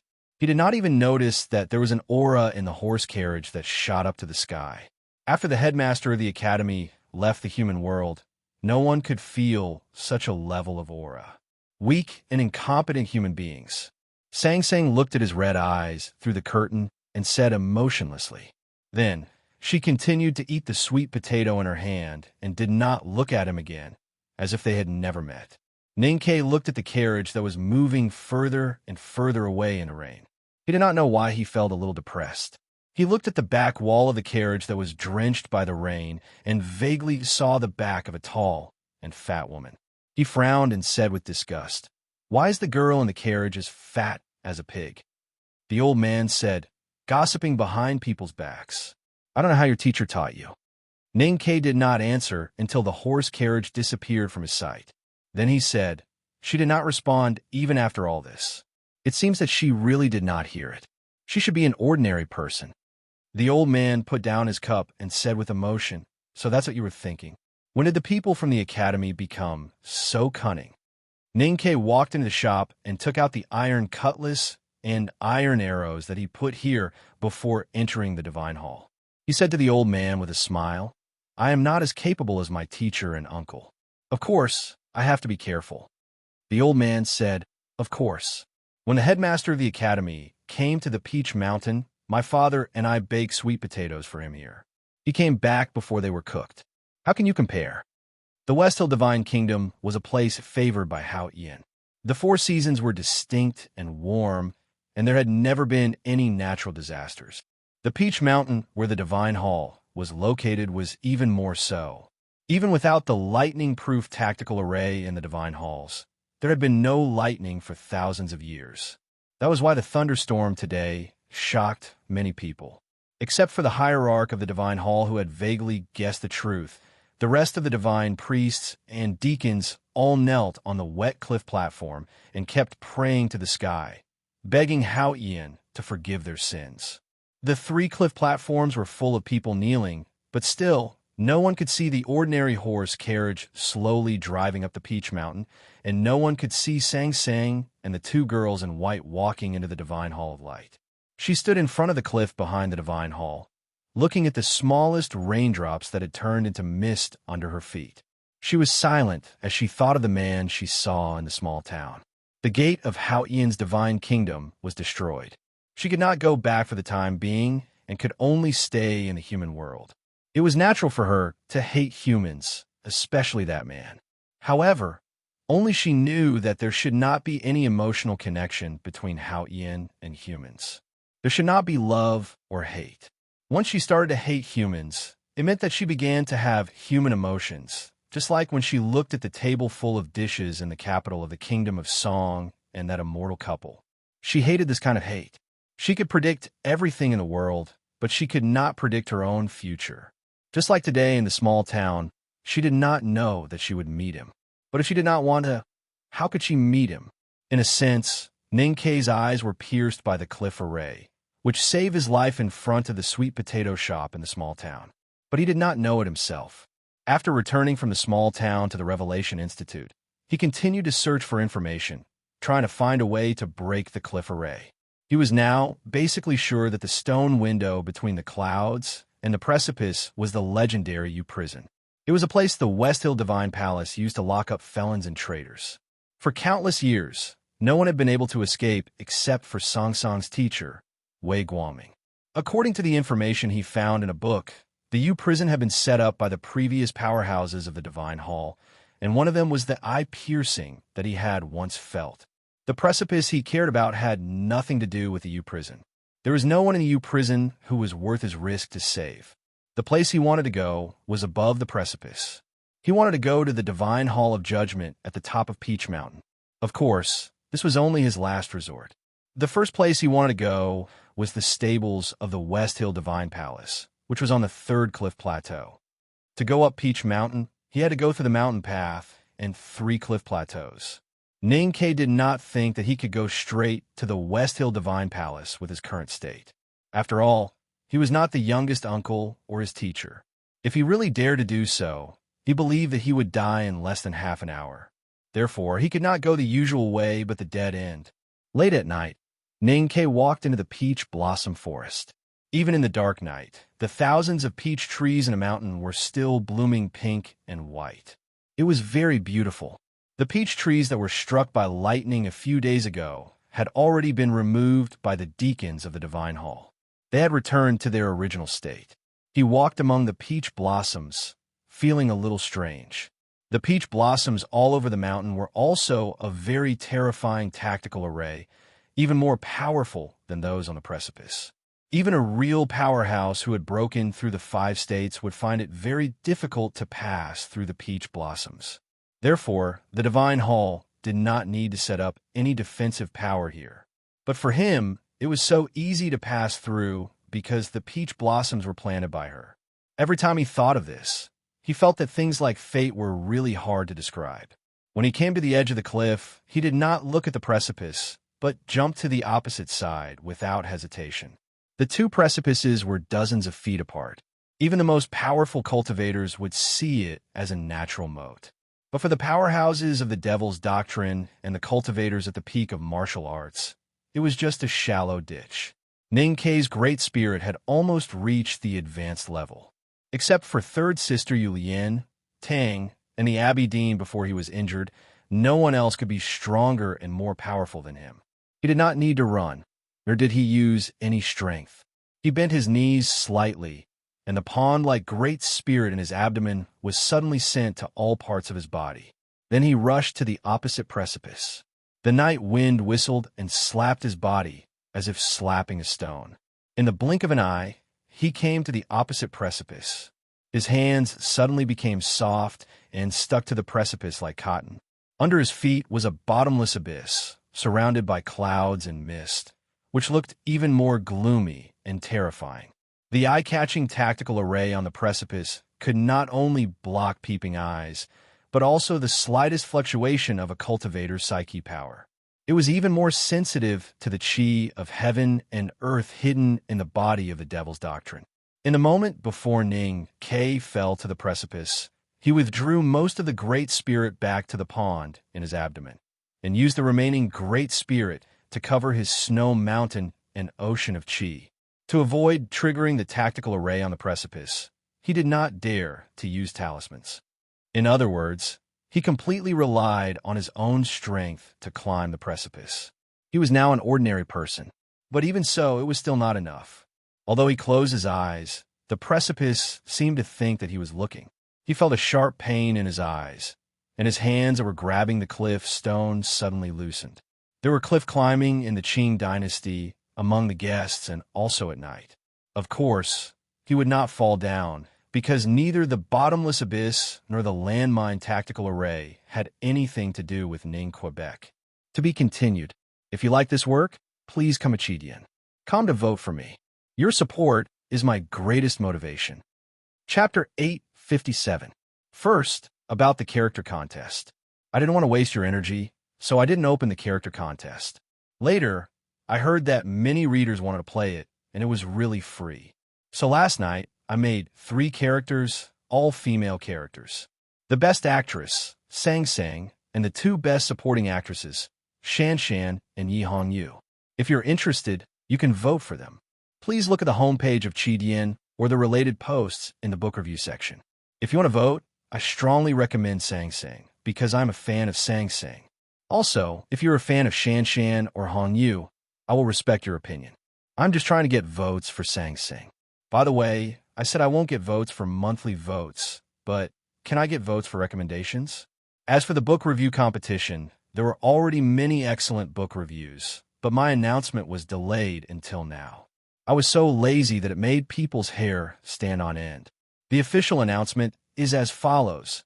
Announcement of the coming Night Cup Book Review Contest. Purpose of the event in the past year, with the enthusiastic support of all readers, Coming Night achieved excellent results. It won the monthly votes of Qidian and won the best work of 2012. As of now, Making Night had reached the 5th volume. In order to repay the readers, to liven up the book review section, and to better interact with each other, the book review section and Cat's Making Night Bar had teamed up with YY 55373 channel to hold the Making Night Cup book review competition. All readers, please participate. 2. Time and place of the event submission time. 0:00 on April 1st, 2013 to 2400 hours on May 11th, 2013 submission place. Posting to Qidian Book Reviews section review time. May 12th, 2013 to May 25th, 2013 award time. June 1st, 2013, Saturday, award place. Greasy Book Official YY 553733. Description of the book review contest for the time being. All the participating books will not be classified and will be evaluated together. If there are more than 25 doujinshi works in the book review contest, the doujinshi will be evaluated separately and additional doujinshi prizes will be added. It will not take up the quota of the announcement. At least one doujinshi will get the first prize, and the other prizes will be decided by the committee according to the number of works. 4. Prizes of the book review contest 1. Grand prize 100,000 Qidian coins, a set of Coming Night autograph books. 2. First prize 50,000 Qidian coins each, a set of Coming Night autograph books. 3. Second prize 30,000 Qidian coins. 4. 10 third prizes 10,000 Qidian coins. 5. 20 encouragement prize 3,000 Qidian coins. 6. 1 lucky prize, a physical autograph copy of Coming Night. Apart from the grand prize and first prize winners, a lucky prize winner will be randomly selected from all the participants. After the results of the book review competition were announced, the awards would be given out on YY, channel 55373. There would be a lucky draw and prizes would be given out at the venue. The rules of the book review competition 1. The theme of the book review is Coming Night. 2. The title of the participating book review must be prefixed with Coming Night Cup. Otherwise, it will not be included. 3. All readers who like tricky works are welcome to participate in the book review. There is no limit to the number of fans, but the book review must be original and first published. 4. The venue of the competition is the review and comment section of Coming Night. Posting on behalf of others is not allowed. 5. The book review must be more than 200 words in any genre. There is no limit to the number of words in the poem. 6. There is no limit to the number of submissions for each participant, but only one book with the highest score can be awarded a third class or above award. The other submissions can be submitted for the encouragement award. Note: if there are more than 25 doujinshi works, there will be a separate selection. At that time, the same reader can use different works to win awards in both book reviews and doujinshi. 7. Participating book reviews cannot be compared with the works of other authors. 8. Spamming and malicious attacks are strictly prohibited. Such comments will not be included. 9. If you find anyone violating the rules, you can report it to the organizing committee. Once it is confirmed, the violator will be disqualified. 10. Judges can participate in the competition, but their works can only be awarded with an encouragement prize. 11. Participants can communicate with each other in the Night Cup Book Review Competition participant group to understand the grading process and to make suggestions or complaints. The Book Review Competition participant group number is 197,983,239. Please tell us your nickname before joining the group. 6. List of judges leader. Something fishy summary of participating book reviews. Xia. That diligent laziness judge requirements. The scoring must be fair and have a clear conscience. Grading rules. Grades will be given from 1 to 10 based on personal opinion. Grades can include decimal points. 7. Award Method 1. After the announcement of the list of winners, winners are requested to enter the Night Cup Book Review Competition participant group, number 197,983,239. Inform the Qidian ID and account number to the awarding staff so that they can add the amount of Qidian coins into the account. Screenshot of the login page is required, too. Physical book winners are required to inform the specific mailing address so that they can receive the fishy signed physical book. 8. The final interpretation of the competition belongs to the Book Review Competition Organizing Committee. If there is any omission, it will be added. 9. Special thanks to all readers in YY. Channel 55373 for their enthusiastic support. Night Cup Book Review Competition Organizing Committee March 30, 2013. Finally, I wish everyone the best. To be continued. If you like this work, please come to Chidian.com to vote for me. Your support is my greatest motivation. Chapter 858. Many years ago, when a headmaster of the academy returned to Chang and from his travels, he locked Ning Ke in a cliff cave in the back of the mountain. During that long period of imprisonment, Ning Ke learned many things in order to break through, including restraining the Great Spirit. That was why he thought that this cliff was nothing to him. But he forgot that the shocking array on the precipice could not only sense the fluctuation of the cultivator's psyche power and the change of the chi of heaven and earth, but it could also sense the peeping eyes. As long as someone looked at the precipice would enter that person's eyes. What was more amazing was that even if you close your eyes and did not look at it, as long as you thought about looking at it, and did not completely suppress the idea of looking at the precipice in your consciousness, the precipice would still think that you were looking at it. It would be like a collapsing mountain, directly crashing into your eyes and then into your brain, setting off countless huge waves. Ning Ke's eyes were instantly pierced by tens of thousands of sharp Taoist swords. He was in extreme pain, and his face became extremely pale. Then the ocean of his consciousness was hit by the cliff, setting off turbulent waves. The pain was so intense that even a strong-willed person like him could not bear it. His eyes darkened, and he loosened his fingers, falling down the cliff. The cliff was shrouded in night fog. Below the clouds was a bottomless abyss. No one knew what was on the gloomy ground that never saw daylight all year round. The most important thing was that it was too high. No matter how strong the cultivators of the Devil's Doctrine were, they could not completely ignore the power of the earth. The Empress had died after jumping off the city wall of Chang'an. Even Yu Lian, the Grandmaster of the Devil's Doctrine, had broken all the bones in her legs after falling from the sky. The cliff Ning Ke was not much different from the sky. If he fell into the abyss like this, he would definitely be shocked to death by the earth. His body rubbed against the cliff, making a rustling sound. The cool night wind whistled past his ears. He fell faster and faster. The situation was extremely dangerous, and death was right below him. While falling, Ning Ke thought of many things. Not those sweet or sour memories, but the cultivation skills he had learned. He wanted to find a way to stay away from death.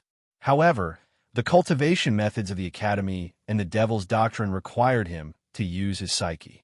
Once he used his psyche, the shocking array on the cliff would continue to attack him. He could not bear the pain and climb up the cliff.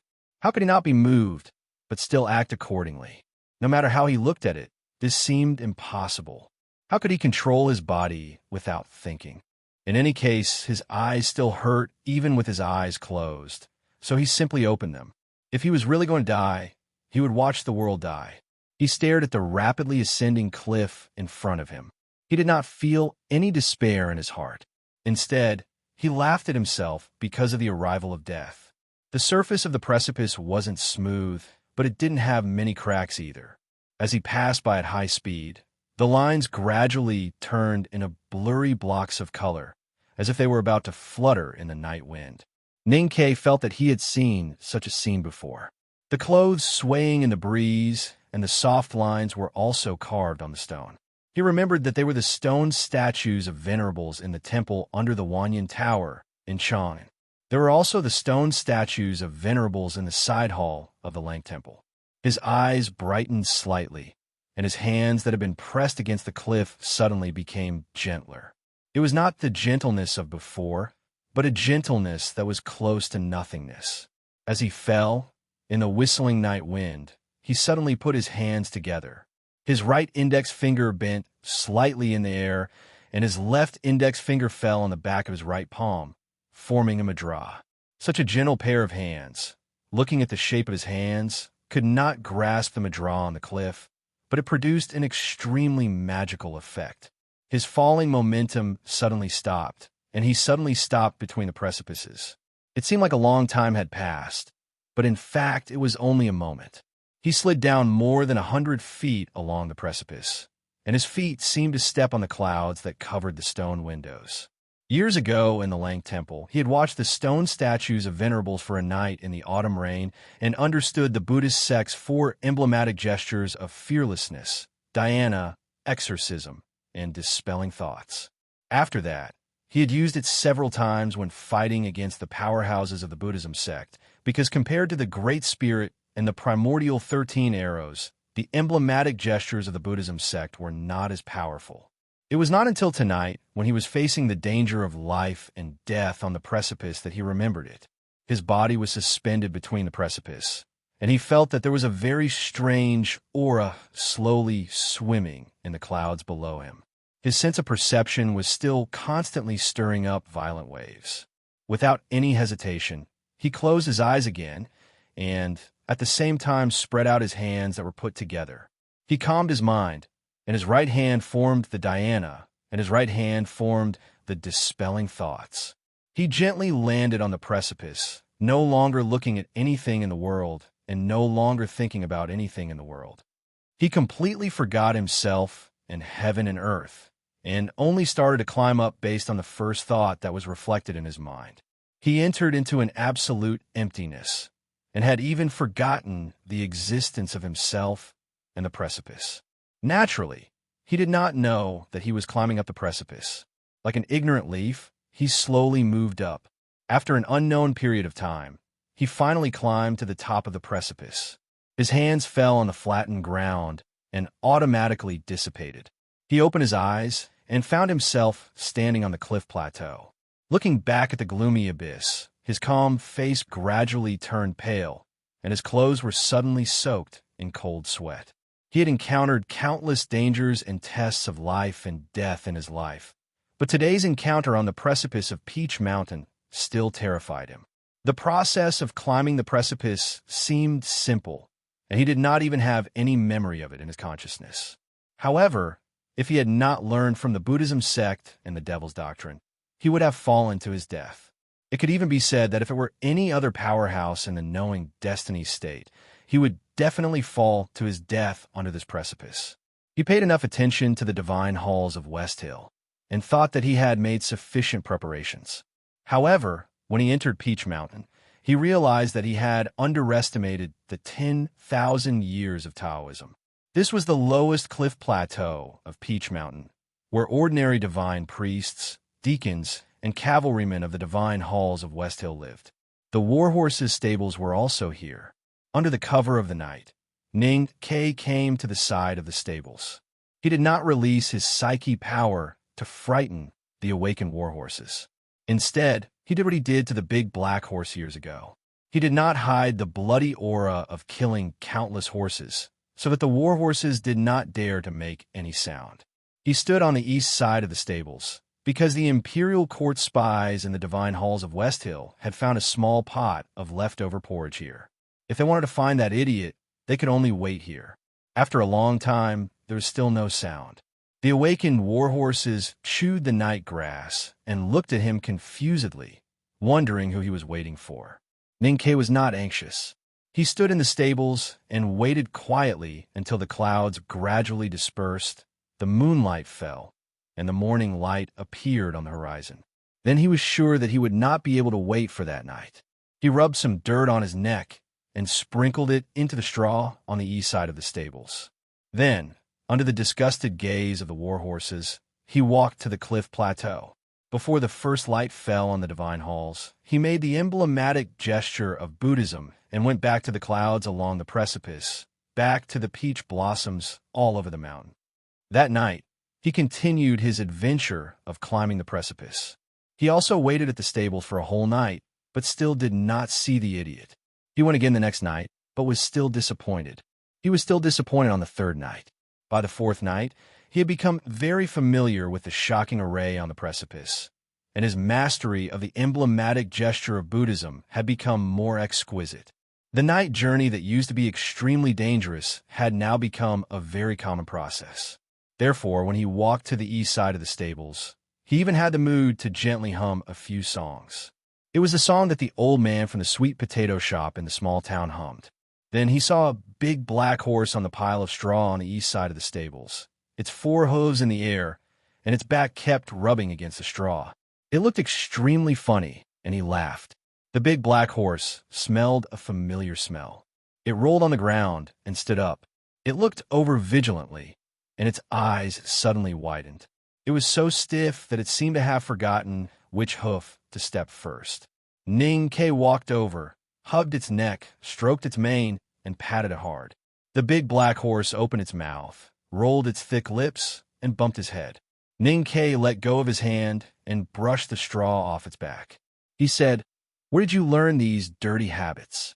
You are not youngest uncle's donkey." The big black horse thought that its dream was to become the existence that ruled the wilderness like Mr. Donkey. It originally wanted to be the second master, but who would have thought that it would become a prison horse of the West Hill Divine Palace? Thinking of the miserable experience these days, it wanted to neigh, but did not dare. It could only open its big, watery eyes and look at Ning Ke, looking extremely wronged. Ning Ke sighed and stroked its head. He said, "I know she has changed, and it is not because of the reason. Bear with it a little longer, and I will see if I can change her back." Hearing this, the big black horse's mood improved a little. Then, it seemed to think of something and blinked its eyes as if it wanted Ning Ke to be more ruthless. Ning Ke moved closer to its ear and told it his plan. The big black horse's eyes brightened as it listened, and it nodded repeatedly. It thought to itself that Ning Ke was indeed its real master, who could come up with such a shameless and lowly plan. Although the mistress was too powerful now, and Ning Ke could only fail no matter how shameless he was, it was still a good thing to think about in his mind. After the discussion, Ning Ke and the big black horse agreed on a time to meet again, and they parted for the time being. He walked back to the edge of the cliff and walked down along the precipice. Now that he had mastered the emblematic gesture of the Buddhism sect, he could be a little distracted while climbing on the precipice. He casually glanced at the top of the Peach Mountain.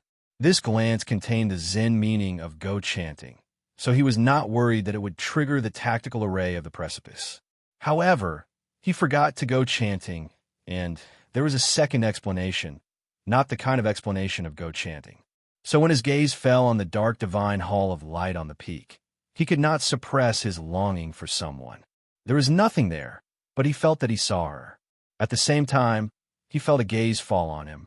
Last night's announcement is in front. Students who did not see it can go and have a look. I will try to finish the chapter before 2:30. To be continued. If you like this work, please come to Chidian. Come to vote for me. Your support is my greatest motivation. Chapter 859. In the dead of night, the big black horse ran back to the divine hall of light. It did not dare to neigh, but kept shaking its head. The sound of its hooves was particularly brisk, and its mane wet with dew danced in the wind. Suddenly, it felt that someone was looking at it. It looked back in surprise and saw the tall and fat figure in the depths of the divine hall. Instantly, it sweated profusely, washing away the dew on its body. Sang Sang did not punish it for its disloyalty. She walked to the railing of the balcony behind the divine hall with her hands clasped behind her back. She looked at the young man who was falling like a leaf between the cliffs in silence. The moon had been covered by clouds for several nights. The color of the mountains in the West Hill Divine Kingdom had darkened, and it was very quiet. Only the cliffs below the divine hall would occasionally make a very small sound. Except for her, no one could hear those sounds. Since the first night, she had stood by the railing and watched this scene quietly. She watched him jump from the peach blossoms to the cliffs, watched him fall dangerously, watched him climb up with difficulty, watched him wait by the east side of the stables every night, and watched him quietly return to the bottom of the cliff before dawn. She did nothing but watch in silence. Until tonight, she saw the man on the cliffs raise his head and look at the divine hall where she was. She knew he was looking at her. She knew he could not see her, but she could see something in his eyes. The thing in the man's eyes was to remove all thoughts. It It was not to remove all thoughts, but to send his thoughts elsewhere. In other words, he was sending his thoughts to the balcony of the divine hall of light. She was the object of his thoughts. She was Hao Ian, and humans like ants were not qualified to miss her. So she thought it was disrespectful to her, or even blasphemy. The hatred and anger in her consciousness burst out uncontrollably again, just like the uncontrollably burst out of the man's eyes. The fierce wind rose from the sea of the kingdom of song thousands of miles away, whistling through the high night sky.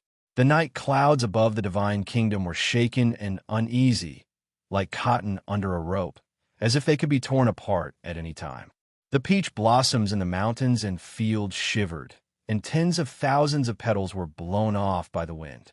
The roofs of several divine halls on the Peach Mountain, which were made of gold and jade, began to whimper. The divine hall of light was far away on the peak. Ning Ke could not see it clearly no matter how good his eyesight was. Even if he could see it clearly, it was impossible for him to see the tall and fat woman standing by the balcony railing. Moreover, in his imagination, if his surname was Luo, then the cliff would definitely be under the balcony, and the girl by the railing would naturally be thin and small. He looked at that place and smiled.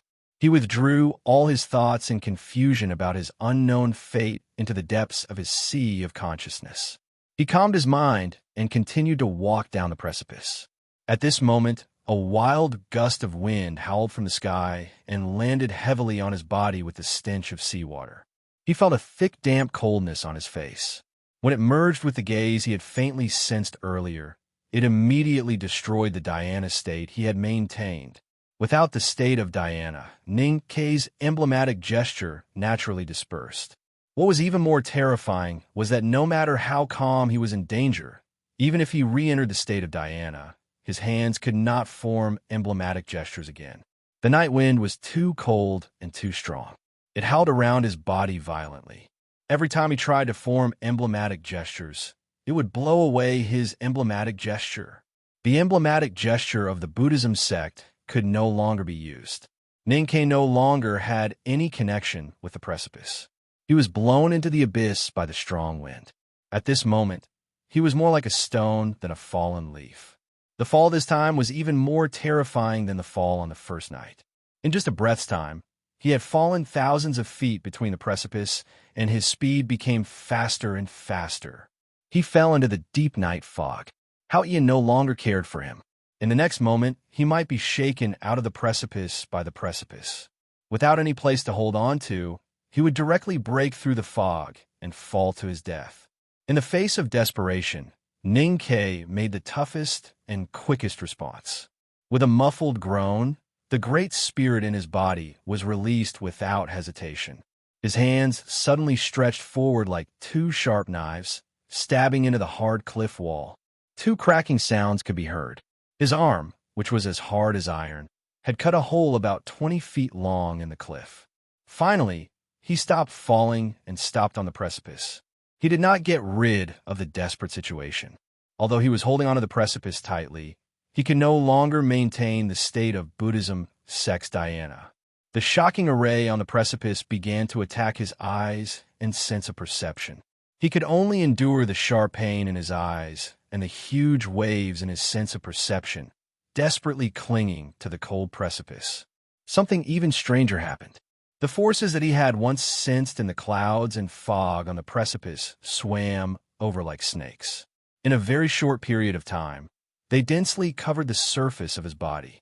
Ning Ke endured the pain in his sense of perception and released his psyche power to sense.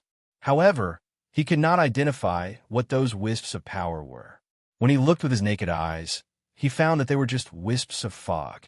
The fog that surrounded the precipice of Peach Mountain and was responsible for sealing the U prison was naturally not a simple fog.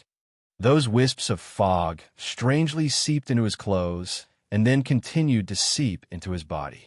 There was no blood, but he could clearly feel the pain and the clear feeling of being cut.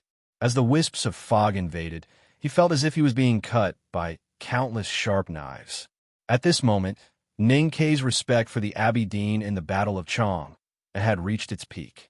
Because he finally understood how it felt to be cut by thousands of knives, and how painful it was. Then, something even more incredible happened. As his hands went deep into the precipice that had not moved for thousands of years suddenly moved. No one could see the vibration of the precipice, not even Ning Ke, who was very close to it. No one could hear the vibration of the precipice, not even Ning Ke's ears. But his heart could hear it. The precipice vibrated in a soothing rhythm. This vibration traveled along his hands that were inserted into the wall, to his body, to his sense of perception, and finally to his heart. Ning Ke's body began to vibrate uncontrollably. His clothes were shaken so much that there seemed to be an earthquake in the depths of his sense of perception. The waves on the sea became even more ferocious. The most terrifying thing was that his heart was beating very strongly, as if it could burst into countless pieces at any time. The precipice of Peach Mountain turned into a giant war drum, vibrating silently between heaven and earth. Ning Ke, who was on the drum, no matter whether he was a fallen leaf or a stone, would be shattered by this war drum.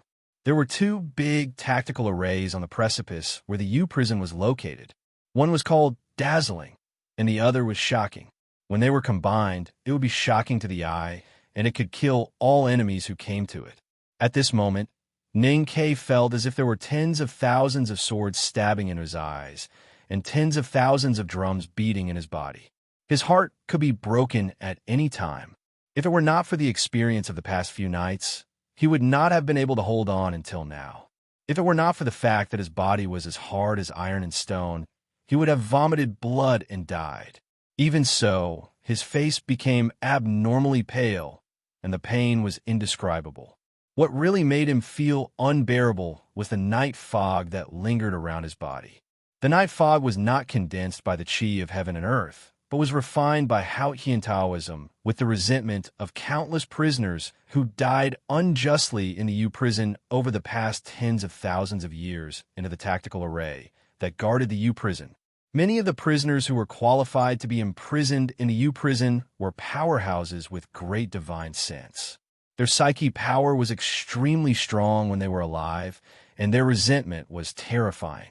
After their deaths, the two merged and were cultivated by Haotian Taoism's tactical array. Every wisp of fog was a sharp blade filled with all kinds of negative emotions, such as bitterness, resentment, and resentment. It was extremely powerful. Otherwise, how could someone like Wei Guangming be imprisoned for more than 10 years?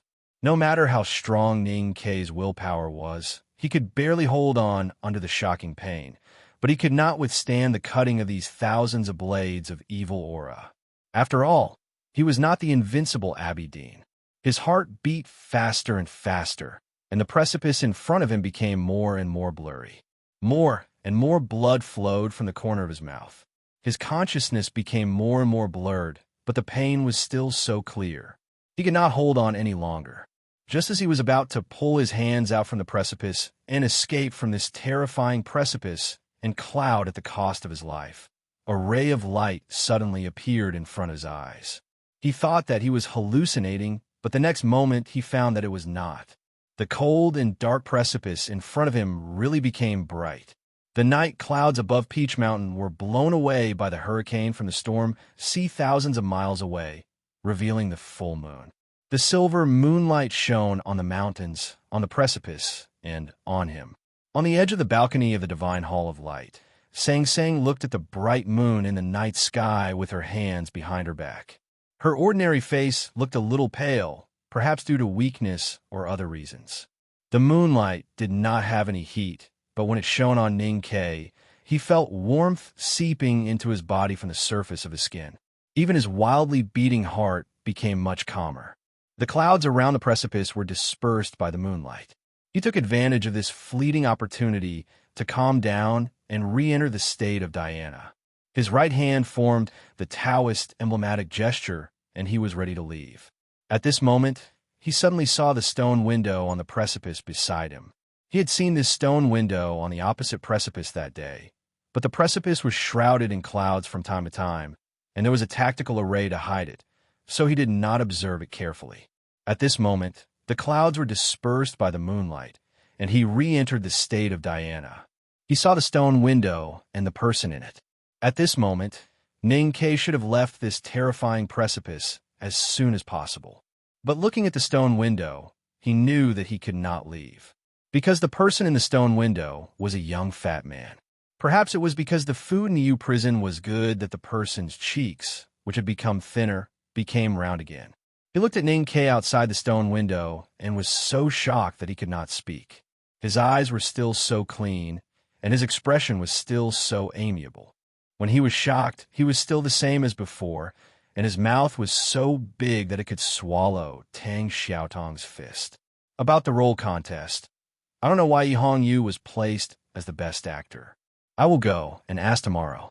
As for the photo, Sang Sang really cannot find a suitable photo.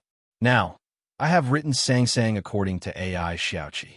Yes, of course, she is fatter than her, and she does not look as delicate. Now, Sang Sang is just a tall, white, and fat ordinary girl. Please remember, there will still be 2 chapters tomorrow, but the update will still be late.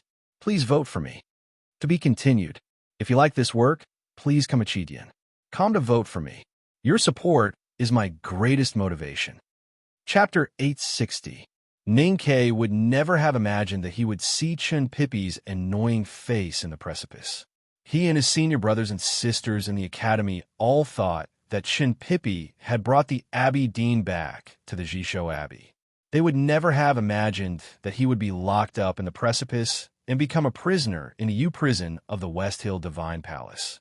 Chen Pippi would never have imagined that he could see Ning Ke's annoying face in the light outside the stone window, where the scenery never changed. He looked dull, but he was actually extremely smart. He had long predicted that Ning Ke would become a prisoner of Chong and City, but he did not expect that this guy would be so bold as to come to the West Hill Divine Palace and appear in front of him. This was a reunion that no one had expected. The 2 brothers stared at each other through the stone window. They were stunned for a long time, and then they began to laugh foolishly. The cell was very simple. There was only a bed and some tools. Ning Ke looked inside through the stone window and found that it was dry and there were no bloodstains. There was food and water on the small table. He felt slightly relieved. Then he began to observe the stone window. This encounter was too sudden. The academy did not know that Chen Pippi was locked up in the U prison and did not have any plans. But now that he had seen it, there was no need to hesitate. He prepared to rescue Chen Pippi from a U prison without hesitation. As he observed, his expression became solemn. It was not because the clouds dispersed by the moonlight were cutting his body again, but because he found that it was indeed very difficult. The stone window was very small and could only see the sky. Even bigger birds could not fly in. If he wanted to rescue Chen Pippi from the cell, he had to pry the stone window open. However, when he stretched out his hand, he was blocked. He was shocked to find that the precipice was a hole. The stone window was a small hole in the precipice. If he wanted to pry open the stone window, he would have to pry open the entire precipice of Peach Mountain. There was an extremely powerful tactical array hidden in the mountain. It was very likely to be a confinement. How could it be done? The West Hill Divine Palace's Dharma access was so powerful, other than the headmaster of the academy, who could pry open this Peach Mountain with countless talismans. After all, even Wei Guangming, the first person to successfully escape from a U prison in countless years, did not dare to pry open the stone window. Instead, he chose to push down the wooden sticks in front of him. Ning Ke said, "It seems that you have to stay inside for 2 more days. I need to think of a way." Chen Pippi stood by the stone window, somewhat perplexed, and did not respond. Ning Ke then remembered that he did not hear Chen Pippi's laughter when they looked at each other and laughed. He thought of a possibility and slowed down to ask, "You can't hear it?" Chen Pippi looked at his lips, nodded, and said something. Ning Ke understood the words from the movement of his lips. Nothing but light can enter this window. Ning Ke thought for a while and was about to say something when Chen Pippi suddenly showed an anxious expression on his face. His lips moved slightly, and he kept saying something. He understood the names of Sang Sang and Tang Xiaodong. He understood what Chen Pippi wanted to say. He nodded to indicate that he already knew what had happened to Sang Sang.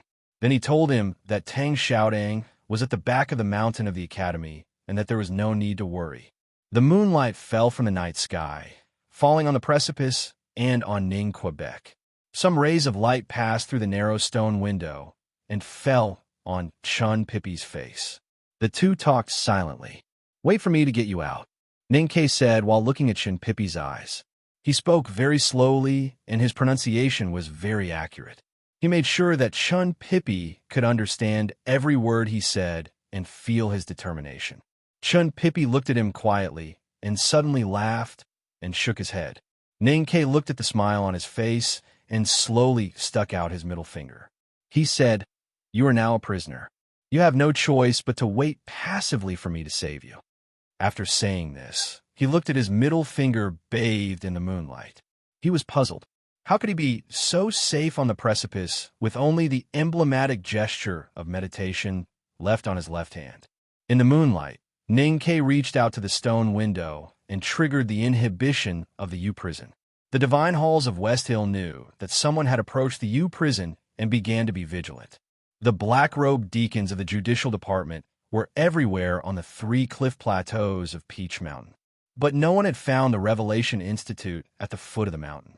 Ning Ke was not worried that they would find him. The peach blossoms on the mountainside were his best shield. As long as the divine halls did not think that someone could pass through the peach blossoms, they would not look down the mountain with suspicion. Other than thinking about how to save Chun Pippi from the heavily guarded U prison, what made him feel inexplicably cold was the cold gaze that fell from the peak that night. He was sure that there was no one in the divine halls on the peak at that time, but he did not know why he felt that someone had been watching him. Whose cold gaze did it belong to? He admitted that courage was very important in a battle, but could not fundamentally determine victory or defeat. That was why he could not leave Chong and with courage alone. The academy had made detailed arrangements in advance. His hiding in the divine hall was an important part of the plan. If that cold gaze was really as he had guessed, then it would not affect the academy's plan at all. The real impact was still on Chun Pippi. Hao Yan's world was so stable, as if it would never change. But in the human world, which was made up of countless trivial details, change was the norm. The academy's plan had to be adjusted accordingly after he saw Chun Pippi's face between the cliffs. They might even have to start from scratch. Ning Ke could not understand why the West Hill Divine Palace would lock Chun Pippi in the U prison. Even if the Abbey Dean was dead, and the Jisho Abbey could not continue to control the West Hill Divine Palace behind the scenes, and even if Chun Pippi's identity as a disciple of the Academy was unacceptable to Hao Yan Taoism, it was still so unbelievable to secretly imprison someone of Chun Pippi's status. Were the bigwigs in the Divine Hall not afraid that Hao Yan Taoism would split because of this? In the middle of the night, Ning Ke once again followed the path through the peach blossoms to the cliff. However, the clouds were thick tonight, and the moonlight could not shine on the human world. Clouds and mist lingered below the cliff. Thinking of the pain he had suffered last night and the hatred in the mist, he did not dare to go down. It was the same for the next few nights. He could not see Chun Pippi. After that, Ning Ke used the Great Spirit to heal the internal injuries he had suffered on the cliff. He flipped through countless old classics and tried to find a feasible method. Then, he began to observe the moon every night. Since light could enter through the narrow stone window, so could the images. He did not want to act like a fool with Chun Pippi between the cliffs, so he began to write letters. Ning Ke dipped his brush in ink and left clear and beautiful handwriting on the snow-white paper. He sat behind the desk and kept writing. He wrote about the Academy's plan and his own thoughts without leaving anything out. At the end of the letter, he even talked about the things that happened in the back of the mountain and asked if the food in the U prison was really that good. In the garden in front of the Revelation Institute, Long Qing and the flower addict Lu Qinjia were also watching the moon. Lu Qinjia was still as beautiful as ever, like a beautiful flower. However, her petals were stained with water, making her look a little cold. She was no longer as beautiful as she used to be. Long Qing wore a silver mask on his face. Now no one could see the face under the mask. The beautiful face that had once captivated countless girls in the world was only a memory. I don't know when it started to become a habit to eat sweet potatoes in midsummer. I heard that this habit has been maintained in the Divine Hall for thousands of years. Habits are indeed powerful. Longqing looked at the half-sweet potato in his hand. His lips that were exposed under the silver mask curled up slightly. He said calmly, I just did not expect that it would be so easy to form a new habit. Lu Qinjia looked at the scar below his lips, and her expression darkened. She thought that it was not terrible to get used to failure, but it was more depressing to forget the old habits. Were we so unfamiliar when we were in front of flowers and under the stars? After the war against the Tang Empire, Longqing returned to the West Hill Divine Palace and found that everything had changed. He used to be the priest of the Divine Hall of Judgment.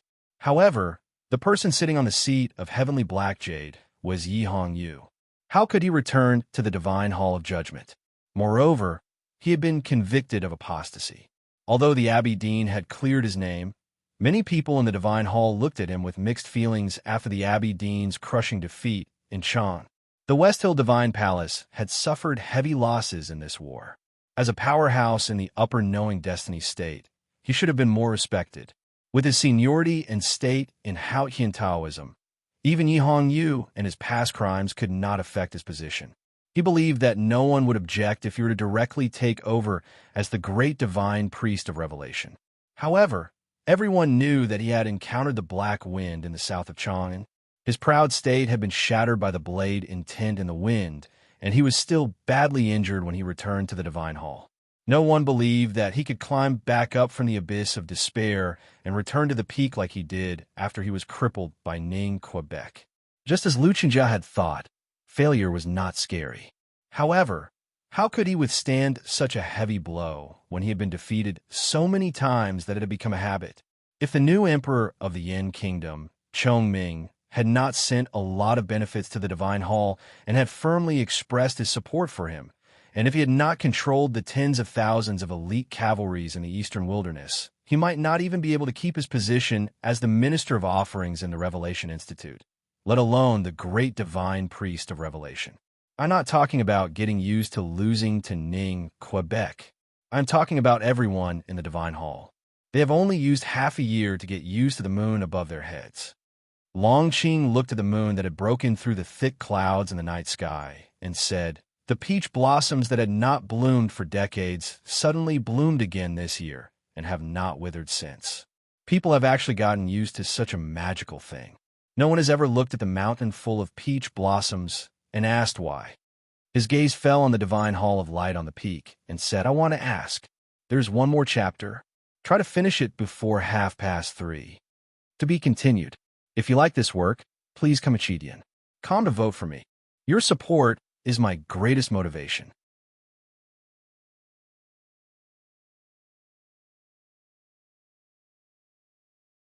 Chapter 861. The lights in the Divine Hall of Light went out, and the peach blossoms all over the mountain bloomed. Even though the Hierarch Lord had not been seen since he returned from the academy, everyone knew that he had sustained irrecoverable injuries.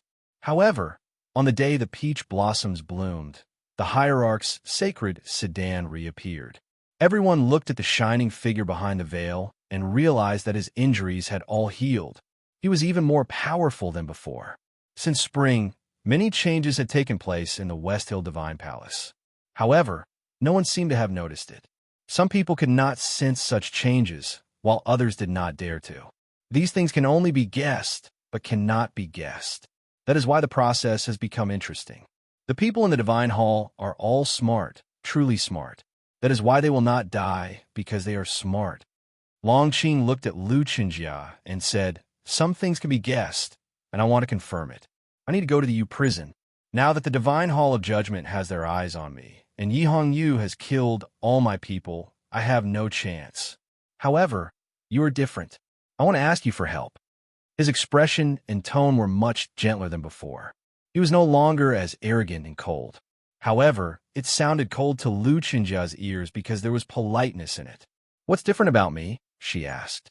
Longqing looked at the Divine Hall of Light and said, it is said that she was beside the great divine priest of revelation before he died. She went to see the Hierarch, and the Hierarch's blind eyes were healed. However, The peach blossoms have bloomed for such a long time, and she has never entered the divine hall of judgment. She has never seen Yi Hong Yu. Lu Chenjia said, "What are you trying to say?" Long Qing said, "If I am not wrong, the person in the divine hall of light is really her.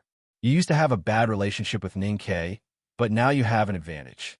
As long as the two girls in white in the divine hall say something, you can help me. Even Yi Hong Yu will not dare to stop you." Lu Chenjiao lowered her head and asked why.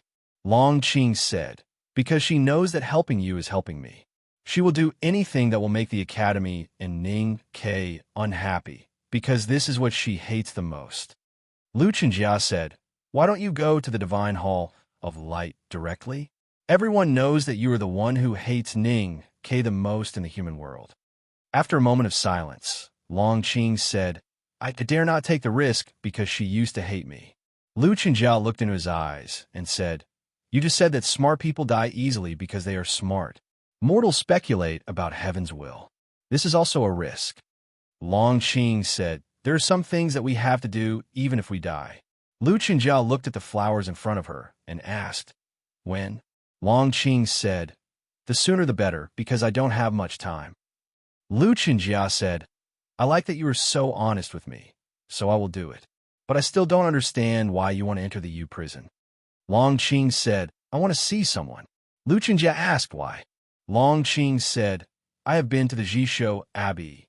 The gate is closed." Lu Chenjiao looked at his face and said in a trembling voice, "You still haven't given up?" Long Qing said calmly, "If I give up so easily, how can I be worthy of the hardships I've suffered over the years and the countless times I didn't give up in desperate situations?" Lu Chenjia felt the aura coming from his body and knew that he had obtained true peace. She could not understand why a man who was so calm would still be so stubborn. A calm heart does not mean a dead heart.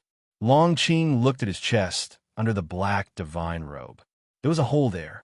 There was no heart inside, only a black peach blossom. When a mountain of peach blossoms bloomed, the black peach blossom in his chest that had almost withered in the south of Chong and miraculously recovered. He felt that this was a sign from Hao Yin. He looked in the direction of the divine hall of light and said calmly, "I have thought too much in the past. My Taoist heart is firm but mottled. Those mottled spots are the traces of shadows, just like the dreams I entered when I climbed the mountain in the academy. I saw light and darkness, but I could not figure out where I should stand.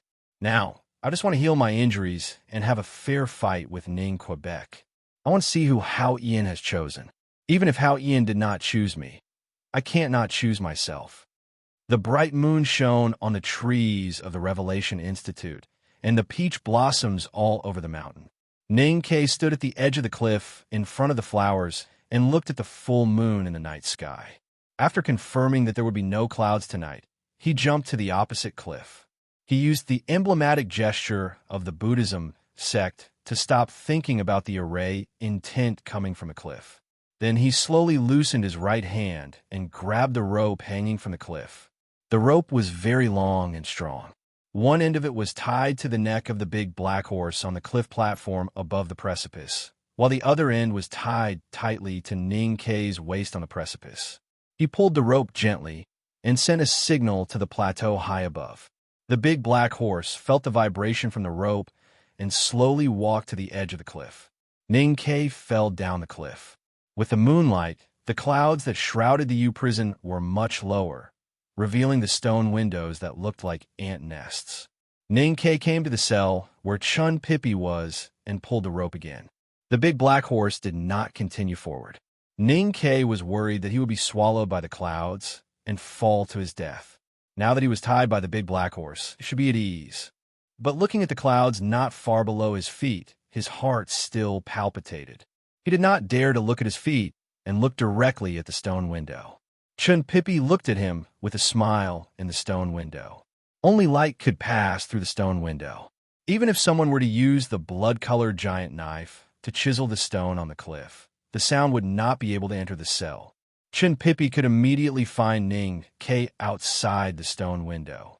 It was not because he had a telepathic connection with Ning Ke, nor was it because he could predict It was because he had been looking outside the window.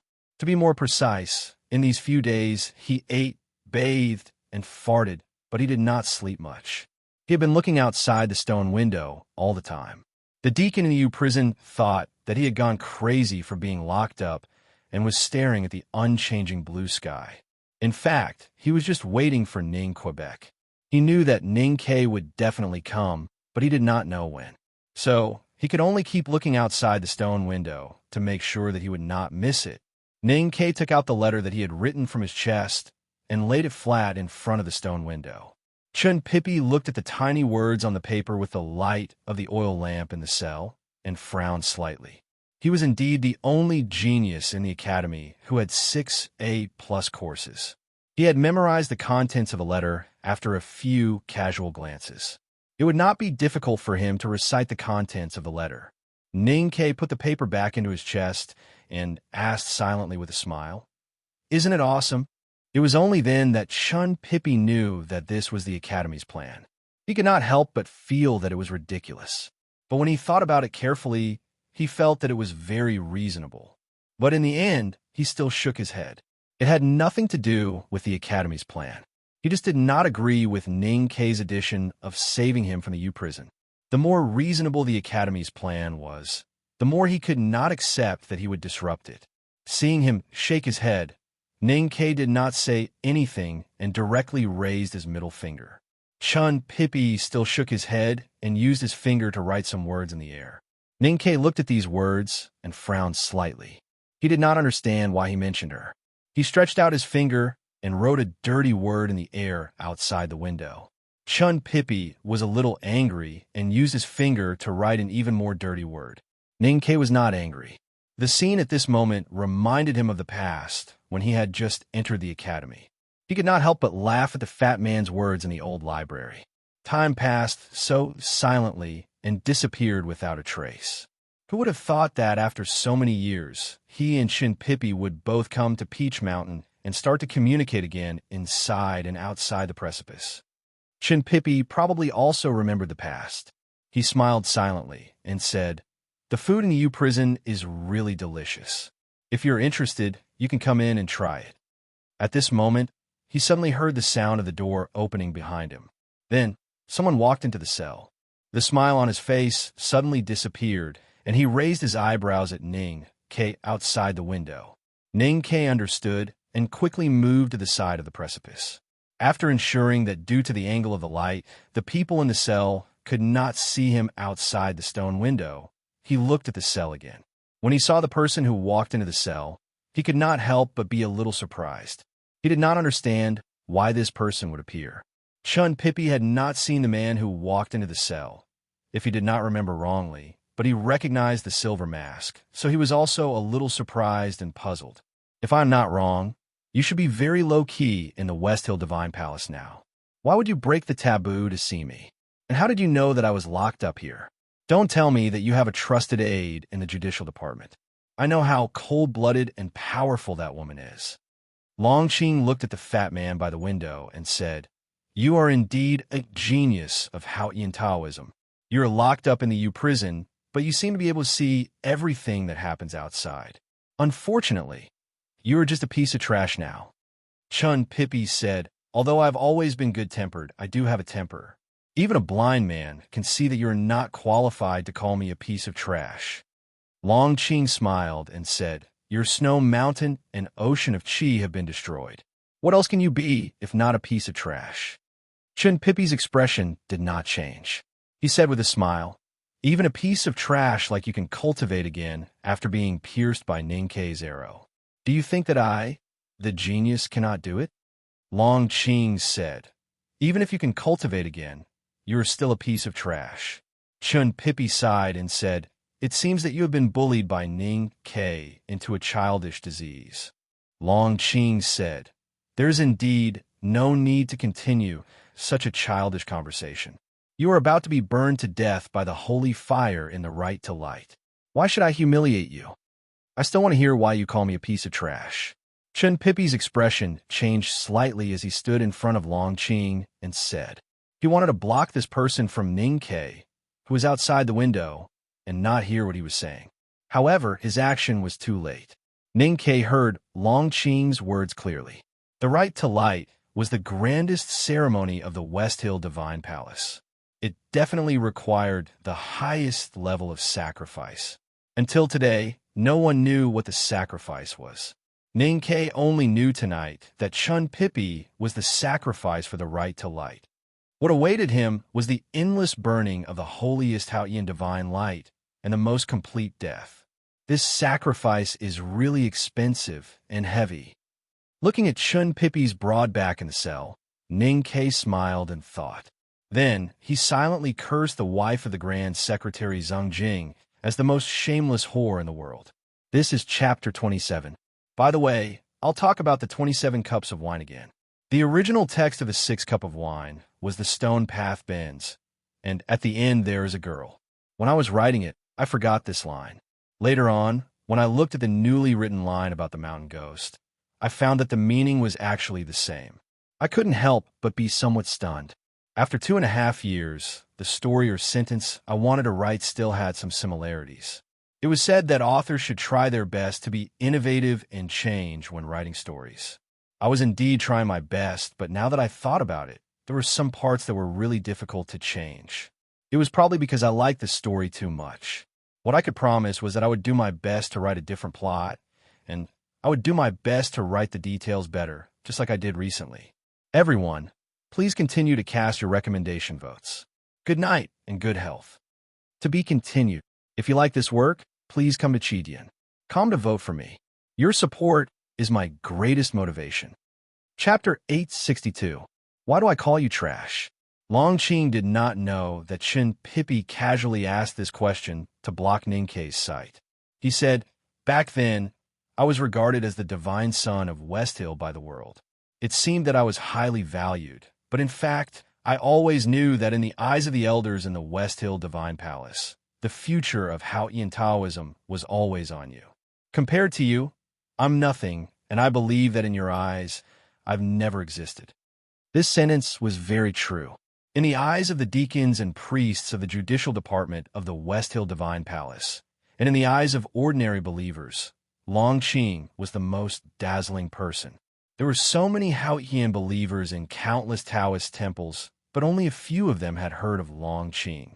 However, in the eyes of the cultivators who truly understood the secrets of Haotian Taoism, only Chun Pippi was qualified to represent the future of Haotian Taoism. This was because he came from the Jisho Abbey and inherited the Abbey Dean's Taoism skills or bloodline. He had been regarded as a rare genius since he was a child. He could only be compared to the direct descendants of the Academy or the Shinkong Temple. After he was accepted as a disciple of the headmaster of the Academy, this was no longer necessary. Compared with Chun Pippi, who was born with the favor of Haotian, no matter how talented Long Qing was, he was too ordinary. No matter how noble Long Qing's bloodline was, he was still inferior. A few years ago, Long Qing entered Chong, and with the intention of entering the 2nd floor of the academy. Ning-Ke once asked Chun Pippi about him. At that time, Long Qing was very famous in the world, but Chun Pippi did not care about him at all. The difference between the two was too big, and it was really hard for him to pay attention to Long Qing. "You're not Yi Hong Yu. I don't think I need to pay attention to you." Chun Pippi looked at Long Qing and said. Long Qing said, "You are a peerless genius of Haotian Taoism, and I am just a prince in the mortal world. Naturally, you don't need to pay attention to me. Furthermore, you are indeed the youngest person in the cultivation world to enter the knowing destiny state. However, what puzzles me and makes me laugh is that you have stagnated since then. Not to mention that Yi Hong Yu has far surpassed you. You are not even as good as me in terms of states." He possessed an incredible bloodline and experience, and possessed the publicly recognized talent of the Taoist sect. But in the end, he became such a mediocre person. How could it be explained by saying that he was not as good as he was when he was young? This only proves that there's something wrong with your temperament. No matter how much talent you have, you're still trash in the end. Chun Pippi smiled but did not say anything. Long Qing's pale cheeks flushed. He stared into his eyes and said, "I don't understand." Even I can see that there's something wrong with your temperament. Why couldn't those predecessors of Haotian Taoism see it? Why couldn't the Abbey Dean see it? Why couldn't the headmaster see it? Why are you still qualified to be locked up in the U prison so solemnly when you have already become a real waste? Why is it that a useless person like you is qualified to be a sacrifice for the right to light, a sacrifice that Haotian wants? Chun Pippi found it funny and said, I don't think it's an honor for the sacrifice to be burned to death in the right to light. If you think I'm not qualified, please talk to the hierarch quickly. Long Qing suddenly realized that he had lost control of his emotions just now. Looking at this person's amiable face, he did not know why he had spoken out his true feelings. His expression could not help but turn cold. Even if I'm trash, I don't want to hear too much nonsense. Chun Pippi looked at him and spread out his hands. You must have spent a lot of effort to enter the U prison. Did you just want to vent your hatred and jealousy? I don't remember meeting you when I was young. If you have any childhood trauma, I can't take responsibility. Look at that woman. She has never taken responsibility for me. Long Qing had already calmed down. He looked at him and said, I admit that I am a little jealous of you because your cultivation career has been too smooth. People like me have to put in a lot of effort and even suffer a lot to get to where I am now. But you have only reincarnated into a good body and met a good teacher. You can easily get to where you are now. I can't help but be jealous. Chun Pippi comforted him and said, Don't think too much about it. I don't want this either.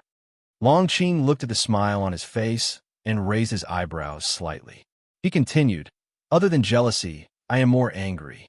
I am angry that my teacher has such an unfilial descendant like you. It was only then that Chun Pippi remembered that he was his father's disciple. After a moment of silence, he said, In Chong, I have done my best for the academy. Outside the city, I have done my best for my father. I have never owed anyone. Long Qing stared into his eyes and said, My teacher is in a very bad situation now. He is even worse than an ordinary person and needs someone to take care of him. If you can't be filial, then I hope you can help me. Chun Pippi was puzzled and asked, How do you want me to help you? Long Qing said, I went back to the Jisho Abbey, but I couldn't get in. Chun Pippi said helplessly, Sometimes this world has to be reasonable. You can't call me trash so many times and make me really trash. Then I'll be so idiotic as to believe what you say.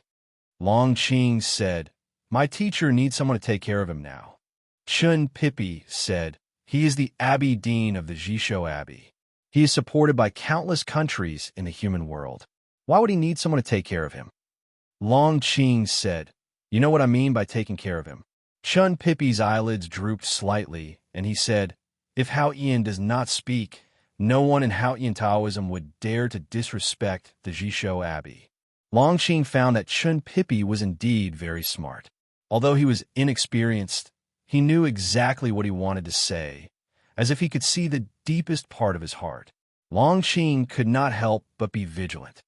Any order depends on strength. The reason why the Jisho Abbey can control the West Hill Divine Palace behind the scenes and influence the direction of the world for countless years is because of this.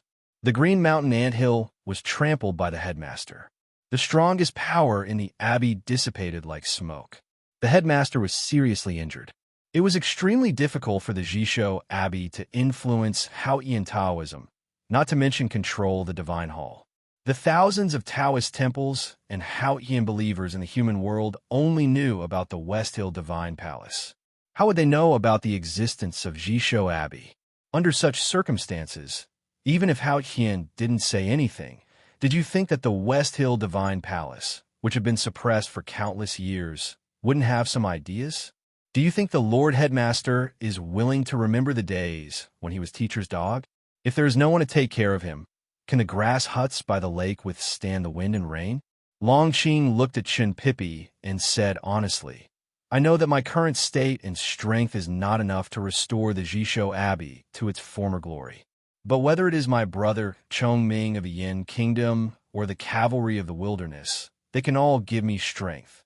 Otherwise, I would have been forced to leave Peach Mountain long ago. I think this should be some kind of proof. Chun Pippi looked at his eyes quietly and said, He was seriously injured in Chang'an City. His state and cultivation are all gone. Even if Hao Yin takes pity on him, he can't save him. Longxing understood that Chun Pippi's words were to remind him that if he went to the Jisho Abbey to use the Gray Eye skill to seize the Abbey Dean's power, it was destined to be in vain. A faint chill rose. He felt that Chun Pippi's seemingly simple eyes suddenly became extremely complicated. Then, it seemed to fall into the deepest part of his soul. He could only remain silent. 7 in and 13 out, Chun Pippi suddenly said. Longxing was slightly stunned and asked, "What do you mean?" Chun Pippi looked at him and said with a smile, "This is the way to enter the abbey. If you can't understand this sentence, it can only mean that you will never be able to catch up with a useless person like me." Longxing got the answer he wanted and left the cell. Chun Pippi turned around and looked out of the stone window. Ning Kei's face appeared outside the window. He looked at Chun Pippi and asked a few words silently. Chun Pippi smiled and shook his head. Ning Kei raised his middle finger again. Chun Pippi refused to say another word. He turned around and faced Ning Kei with his broad back and butt. Then he raised his right hand high above his head and raised his middle finger. Ning Kei stood on the precipice and looked at the back of his senior brother through the stone window. He was silent for a long time and pulled the rope.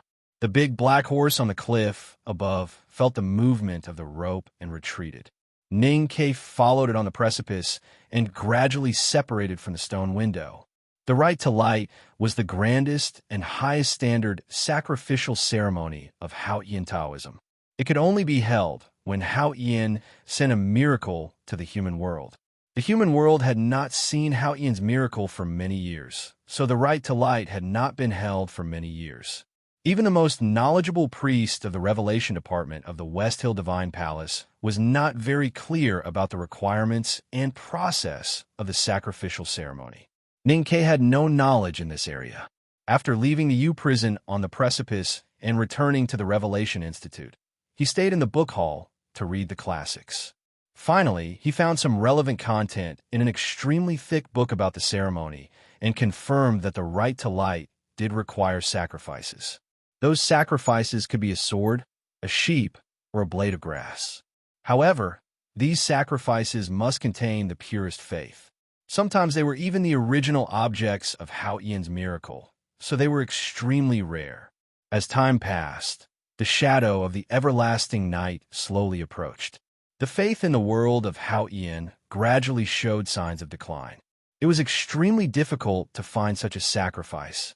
If one looked at the requirements of the sacrifice, the sword of the Sage of Sword, Liu Bai, might be the most suitable. However, the faith of the strongest man in the world towards Hao Yin was a shallow question mark. Perhaps the old yellow bull of the academy was qualified, but the West Hill Divine Palace did not dare to have such ambitions.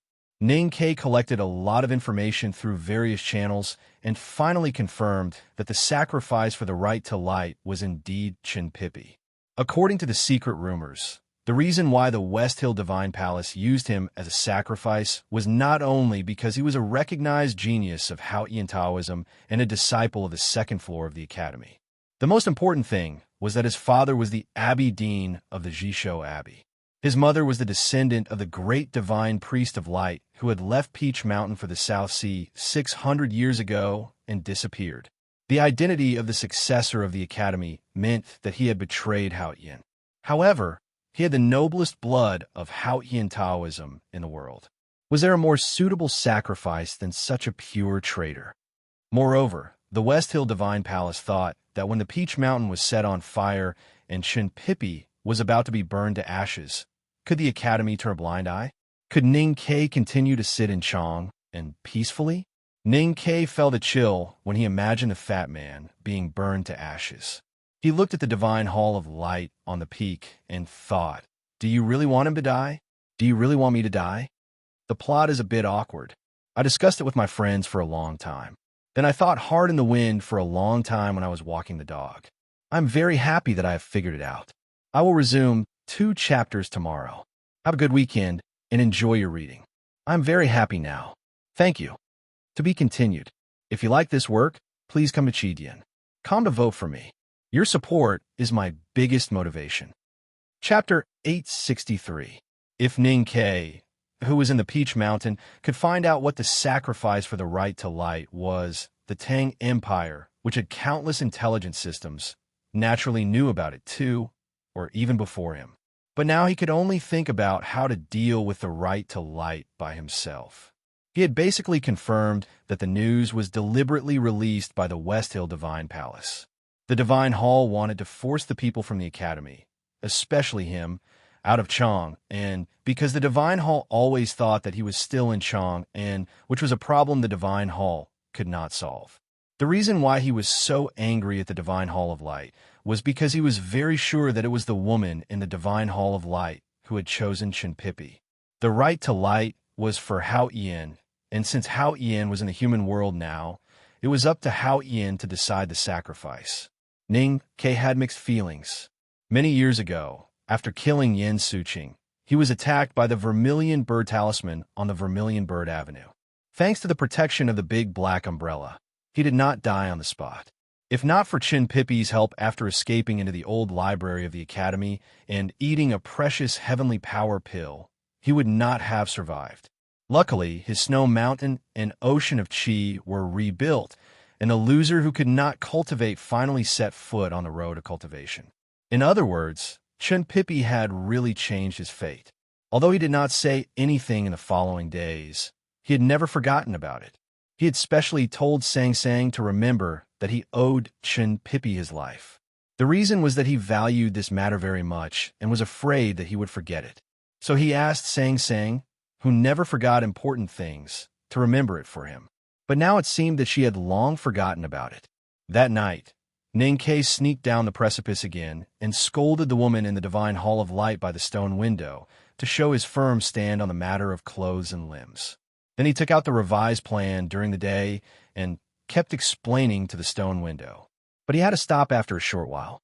Because Chenpipi did not want to listen, he did not even turn around. He only faced Ning Ke's pale face outside the stone window. Since he could not see Ning Ke's mouth and the words on the letter, he naturally could not hear it. Chenpipi expressed his firm objection with silence.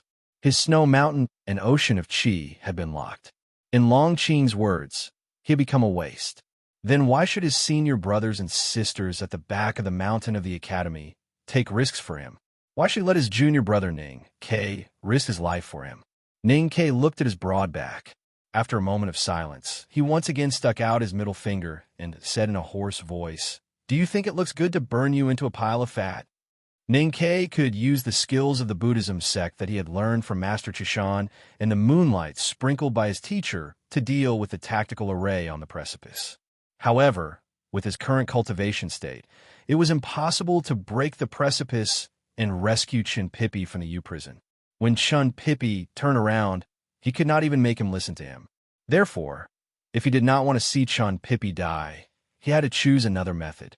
No matter where they were, the disciples of the Academy would always ask for help when they encountered an unsolvable problem, because to them, the Academy was like Hao Yin to the believers. It seemed omniscient and omnipotent. Although Ning Ke and the others had become the source of the Academy's confidence after the headmaster of the Academy ascended to heaven, he still wanted the opinions of his senior brothers out of habit. Ning Ke left the Revelation Institute and walked across the stone bridge over the stream. He came back to the small town and handed the letter to the old sweet potato seller to the old man, hoping to get a reply as soon as possible. "I don't know what you're going to do. Just be careful," the old sweet potato seller said. Ning Ke said, "Since I have come to Peach Mountain, I have never thought of going back alive. Or rather, I have never thought of going back alone. And I don't believe that anything will happen to me." After finishing his business, he held 2 sweet potatoes and walked out of the town. The sweet potatoes had just come out of the oven and were extremely hot. Although he was not afraid of the heat, he kept changing his hands to avoid attracting attention. It looked a little funny. A horse carriage came. He looked at the girl in white in front of the carriage and remembered that he had met this carriage on the day of the thunderstorm. After passing by, he subconsciously looked back and saw that the girl in the carriage was still tall and fat. He could not help but have some malicious guesses and felt inexplicably happy. In the middle of the night, he dived to the bottom of the cliff again. The big black horse was still doing hard work on the cliff plateau. He hung in front of the stone window and kept trying to persuade Chun Pippi in the cell. However, Chun Pippi still did not turn around. Since he could not hear the sound, Chun Pippi could completely ignore him. The most important thing to be a man is to have confidence. I know what you're worried about, but what's there to worry about? The headmaster is looking at us from heaven.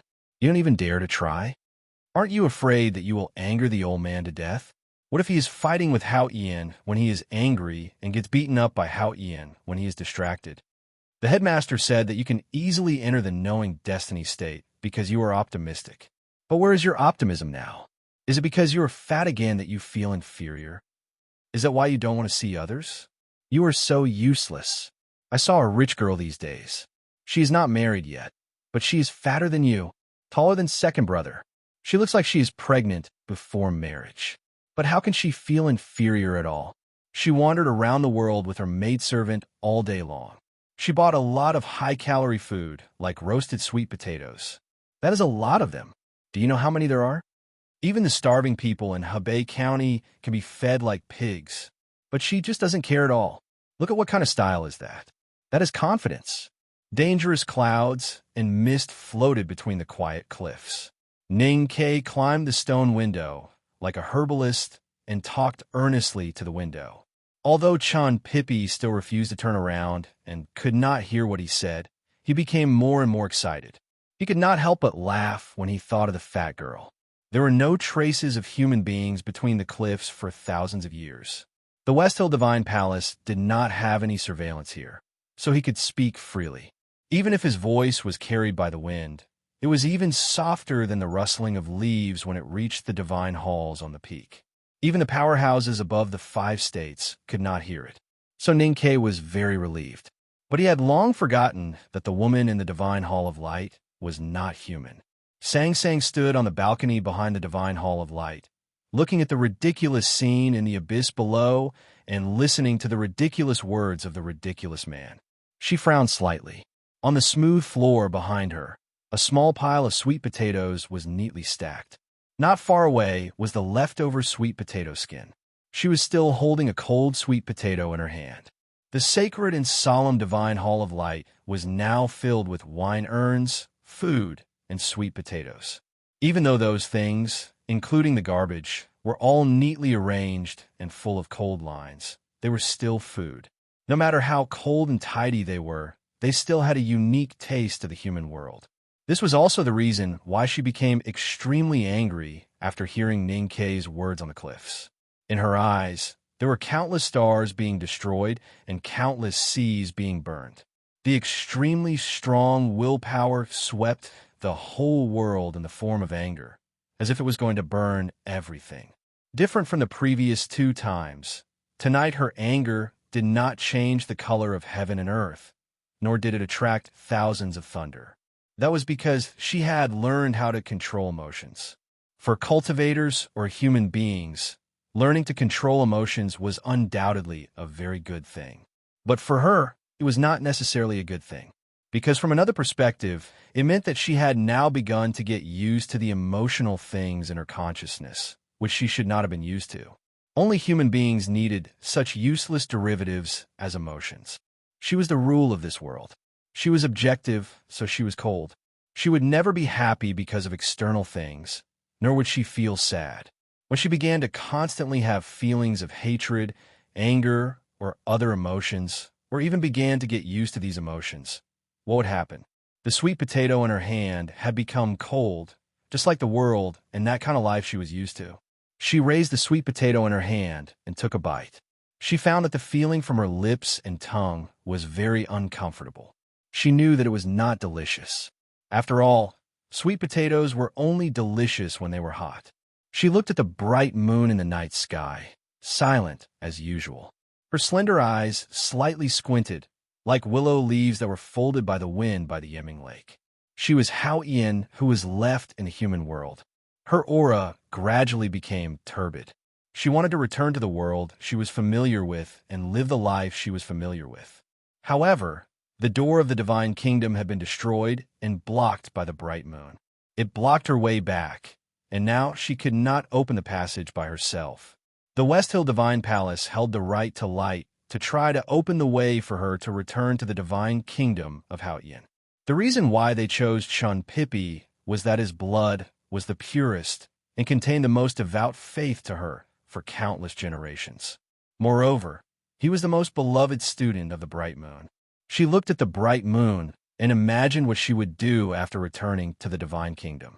She felt satisfied, but suddenly remembered that there were no sweet potatoes in the divine kingdom, no matter whether they were hot or cold. She suddenly came to her senses and became more and more vigilant. She glanced at the sweet potato in her hand that was subconsciously reheated by the divine flame. She frowned in disgust and threw it out of the balcony. The divine hall of light was on the peak, and below it were 3 cliff plateaus. Below the 3 cliff plateaus was the U-prison on the precipice. The sweet potato did not fall into the abyss, but fell on the 3rd cliff plateau. Ning Ke, who was on the precipice, was lucky to escape the fate of being the first person in history to be killed by a sweet potato. The big black horse was shocked by the sweet potato that fell in front of him. It looked at the flesh of the sweet potato that was split open, looked at the heat that seeped out, and smelled the fragrance of the sweet potato. It thought of the miserable fate of working for Ning Ke every night and not even having a midnight snack. It could not help but shed tears of gratitude and kept thanking Hao Yin for her gift. I wish my friends in the earthquake area a safe journey. The title and content of this chapter are not bad. I have seen too much news in Weibo today, and my eyes are a little dazzled. I will write the 2nd chapter after a break. I will try to update it before 3 o'clock. To be continued. If you like this work, please come Chidian. Come to vote for me. Your support is my greatest motivation. Chapter 864. Nothing in the world could be kept a secret forever. On the contrary, the word secret would spread faster. Just as Ning Ke had expected, Chang and had received information about the right to light even before he did. They knew that Chun Pippi was going to be burned to death. The right to light had not been held for many years. There were so many books in the library cave at the back of the mountain of the academy, but there were very few records about it. Therefore, people could not understand why the West Hill Divine Palace wanted to use Chun Pippi as a sacrifice. However, they knew the hidden danger in this matter. Haotian Taoism was using Chun Pippi's life to force the people of the academy to leave Chang. Of course, their biggest target was Ning, Quebec. Rare materials from the counties of the Tang Empire were still being sent to the palace. The heavy black horse carriage was still parked in the palace. All the information proved that Ning Ke was still in the palace, working with eldest brother to repair the god-stunning array. How could he watch Chun Pippi die? The people at the back of the mountain of the academy knew where Ning Ke had gone. However, they did not know what decision Ning Ke would make due to the long distance. They could not keep waiting. Before Ning Ke's letter reached Chang, and someone in the back of the mountain had already made his decision without even thinking about it. Eldest brother looked at the young and cute girl in front of the hall. He looked at the pair of old leather boots on her feet and the blood-red broadsword in her hand that looked more like an iron rod. After thinking for a while, he said, "Your teacher is not in Chang'an, so I can't restrict you. But I want you to understand what this decision means." Yu Yin left the academy quietly. Only Tang Xiaodang knew where she went. She knew that she could not wait for her teacher or brother. She said respectfully and firmly, "Eldest uncle, I understand what you mean. However, if I don't go and see, I will not feel at ease." There were many small stones in her boots and dust on her clothes. For the past 6 months, she had been cutting stone steps on the precipice of the back of the mountain of the academy. Whether her teacher was there or not, she had been squatting on the steep stone steps, sweating and fighting tirelessly with the iron rod in her hand against the hard rocks. When they were on the snow cliff in the wilderness, her strength was similar to Yi Hongyu's. Now Yi Hongyu was a grand cultivator at the peak of the knowing destiny state, while she seemed to be stuck at that level. It was not because she lacked talent, but because the cultivation of the devil's doctrine and that of Haotian Taoism were very different. Yu Yin made her jump into the waterfall continuously and suffer continuously. This was the homework that the teacher assigned to the student, and it was also the training that the leader of the devil's doctrine gave to the junior. After years of diligent learning and cruel training, the spirit of this girl from the devil's doctrine had been tempered to an unimaginable level. However, there was still no qualitative change in her state because she still needed an opportunity to release her accumulation. Tang Xiaodang thought that this was the opportunity for her to improve her realm. She wanted to go to Peach Mountain. She wanted to see Chun Pippi, and she would have to face countless dangerous battles. For the cultivators of the devil's doctrine, battles were the only way to improve their strength. Only real fierce battles could cultivate the truly powerful. She was going to be the most powerful woman in the world, so she was never afraid of battle. But when she said goodbye to the academy, she did not think that even if she became as powerful as Yi Hongyu, she would not be able to break into the Peach Mountain to save Chun Pippi. Even if she could find the true meaning of being a powerhouse in battle, she would not be greeted by the shocked eyes of the cultivation world, but a cold death. None of that mattered. As she said before, what she sought was peace of mind in battle. If she did not dare to fight, how could she have peace of mind? Eldest brother looked at her, as if he was looking at the third sister who came to the academy with their teacher many years ago. She loved wearing green dresses and had a pair of frighteningly mature eyes. If you encounter anything, listen to your youngest uncle. He ordered. If youngest uncle makes sense, I will listen to him. Tang Xiaodang said. She put away the iron rod, dusted herself, and kicked off the gravel on her boots.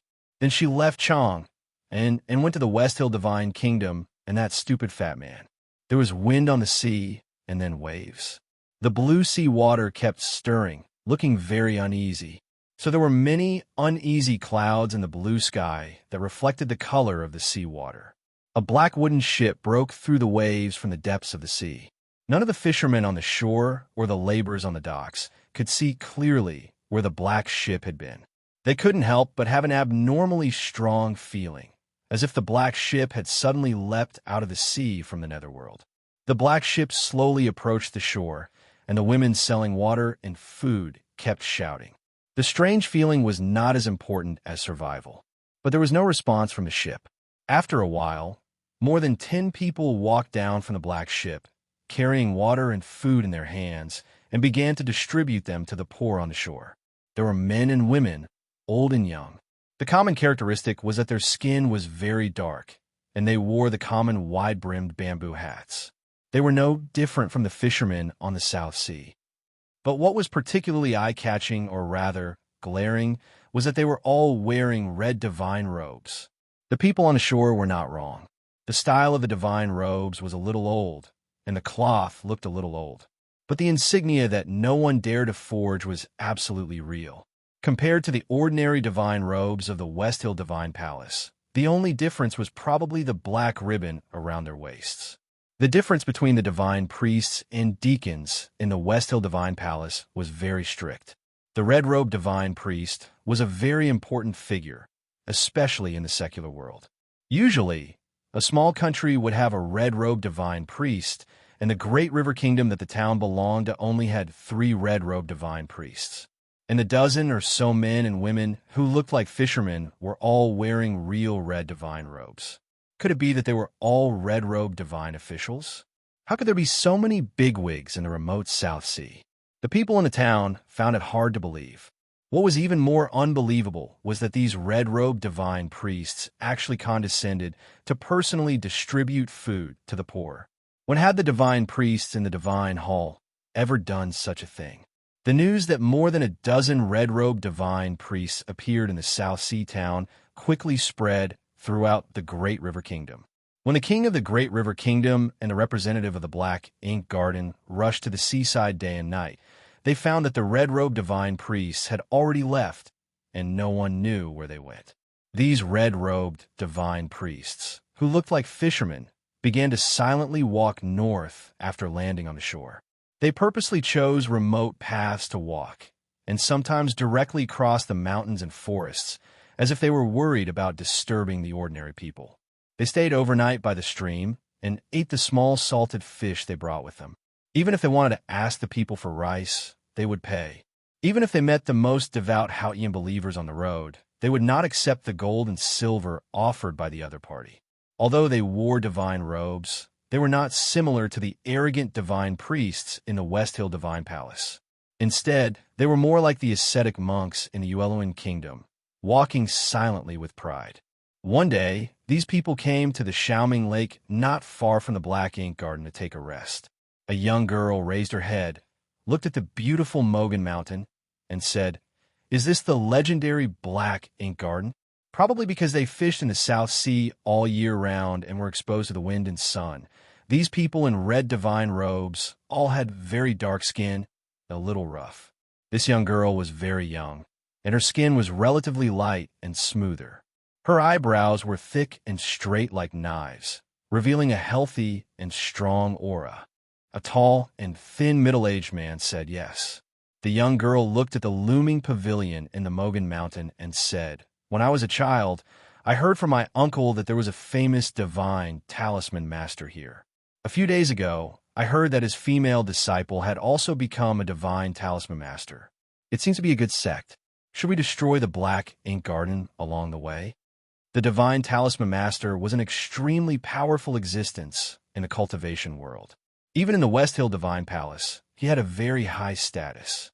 It was not easy to defeat a divine talisman master, not to mention that the Black Ink Garden had the master of calligrapher and now Mo Shanshan. The young girl looked only 17 or 18 years old, but she actually said that she would destroy the Black Ink Garden along the way. Even if she had started cultivating in her mother's womb and could sense the initial awareness state before she was born, there was no reason for her to make such a bold statement. What was more incredible was that when she said that she would destroy the Black Ink Garden along the way, her expression was so normal and natural, as if she was just talking about who should sleep in which tent tonight. If other cultivators heard the words of the young girl, they might be shocked speechless, but it was more likely that they would laugh at her shamelessly. However, the people by the lake did not show any strange expression, as if it was a matter of course for them to destroy the Black Ink Garden. Some of them even looked at the young girl with a doting expression, as if they would immediately go to the Black Ink Garden as long as she was willing. The tall and thin middle-aged man looked at the young girl and shook his head. He said, "Little you, don't mess around. Now we have something important to do. Let's go back to Peach Mountain first." Hearing the words, "go back to Peach Mountain," the young man's dark face became happy and proud. Even the most taciturn old man smiled. The Rite to Light was the grandest sacrificial ceremony in the West Hill Divine Palace and the grandest festival in the world of Haotian. The last Rite to Light was so far away that it had left people's memory. Today's Rite to Light undoubtedly attracted the attention of all believers and also welcomed the most distinguished guests in the world. Offerings from various countries were continuously sent to the West Hill Divine Kingdom. Although those rare treasures were not qualified to be the main offerings of the Rite to Light, they were enough to satisfy the Divine Hall. Some of the most devout believers of Haotian came to the West Hill Divine Kingdom after hearing the news of the Rite to Light. They had been worshiping the mountains since spring. Other than these people, the House of Red Sleeves and other dance troupes from Chong, and were the first batch of people to participate in the Rite to Light. They were arranged by the Divine Hall to practice dancing and etiquette every day. Most importantly, their singing and dancing performances had to go through a lot of tests. A letter from Chong and was sent to the garden and then to the sweet potato shop in the small town. Then was brought back to the book hall of the Revelation Institute by Ning, Quebec. After reading the letter personally written by eldest brother, he did not do anything else. He did not go to the precipice to see Chinpipi. Just like everyone else in the world, he quietly waited for the Rite to Light. Chapter 865. In order to participate in the Rite to Light, countless believers of Haotian poured into the West Hill Divine Kingdom from all over the world. Envoys from various countries arrived one after another. They were arranged by the Divine Hall to stay in the gardens and halls around the Peach Mountain. Those with high status were arranged to stay in the Revelation Institute. Liu Yiqing represented the Sword Garret of South Jin Kingdom. Ning Ke stood on the cliff and looked at the blind swordsman who was brought into the Revelation Institute by Priest Moli. He recalled the battle outside the Academy's side gate years ago and could not help but feel a little emotional. Liu Yiqing had been a nobody in the first half of his cultivation career. He only became famous after he was summoned back to the sword garret. Many people thought highly of his talent in swordsmanship. Second brother even said that if he did not miss the opportunity, he could possibly reach the level of his brother, the Sage of Sword, Liu Bai. Liu Bai also thought highly of him and asked him to challenge the Academy's disciples who had entered the human realm in Chong and to sharpen his mind. He did not hesitate to lose to gain something. However, the judicial department of the West Hill Divine Palace did something, and the challenge became a battle of life and death. Ning Ke, who broke out of seclusion, blinded him. An ordinary cultivator would not be able to recover from such a heavy setback. However, Liu Yiqing lived up to Liu Bai's expectations and second brother's comments. After he was blinded, he cultivated in the sword garret for several years. His cultivation state and mind improved by leaps and bounds, and he entered the knowing destiny state like a sword cutting through bamboo. From this point of view, his eyes being blinded by Ning Ke might be the so-called opportunity that second brother had once mentioned. During the battle in the Verdant Canyon, Liu Bai had chopped off the second brother's right arm and suffered serious injuries. He had returned to the sword garret to recuperate. Now, Liu Yiqing was in charge of the affairs of the sword garret. It was rumored that the sword garret had killed the emperor of the South Jin kingdom in a fit of rage. Ning Ke had met Cheng Jiqing, a powerhouse in the knowing destiny state of the sword garret in the Lang Temple. However, he was not in the sword garret today. It seemed that Liu Yiqing's position in the sword garret had been stabilized. He was still puzzled because the Sage of Sword, Liu Bai, did not come. Although it was rumored that he had not recovered, the right to light was a big event. As a visiting professor of the Divine Hall, Liu Bai should be there in person. Then, Ning Ke saw the delegation from the Golden Tribe Royal Court. The delegation of the Golden Tribe Royal Court only had one carriage. In the carriage sat an old man with wrinkles all over his face. The carriage was not pulled by a horse, but by a strong grassland man with muscles as hard as stone. He looked extremely shabby. However, after knowing the identity of the two, no one felt that the scale was shabby anymore, because the old man in the cotton shirt in the carriage was the most respected national master of the Golden Tribe Royal Court, Master Bao Ding, and the strong grassland man pulling the carriage was General Lebu, the #1 martial arts master of the Golden Tribe Royal Court. Even if there were only two of them, it was enough to show the Golden Tribe Royal Court's respect for the divine halls of West Hill and the importance they attached to the right to light. What shocked the divine halls the most was that the national master of the Golden Tribe and Lebu came to West Hill directly through Tang instead of going around Yuelin. Ning Ke had met the nation master of the Golden Tribe Royal Court in the wilderness and knew how unfathomable this seemingly ordinary old man's state was. He did not even dare to look at this old man. The Yin Kingdom's diplomatic corps had also arrived.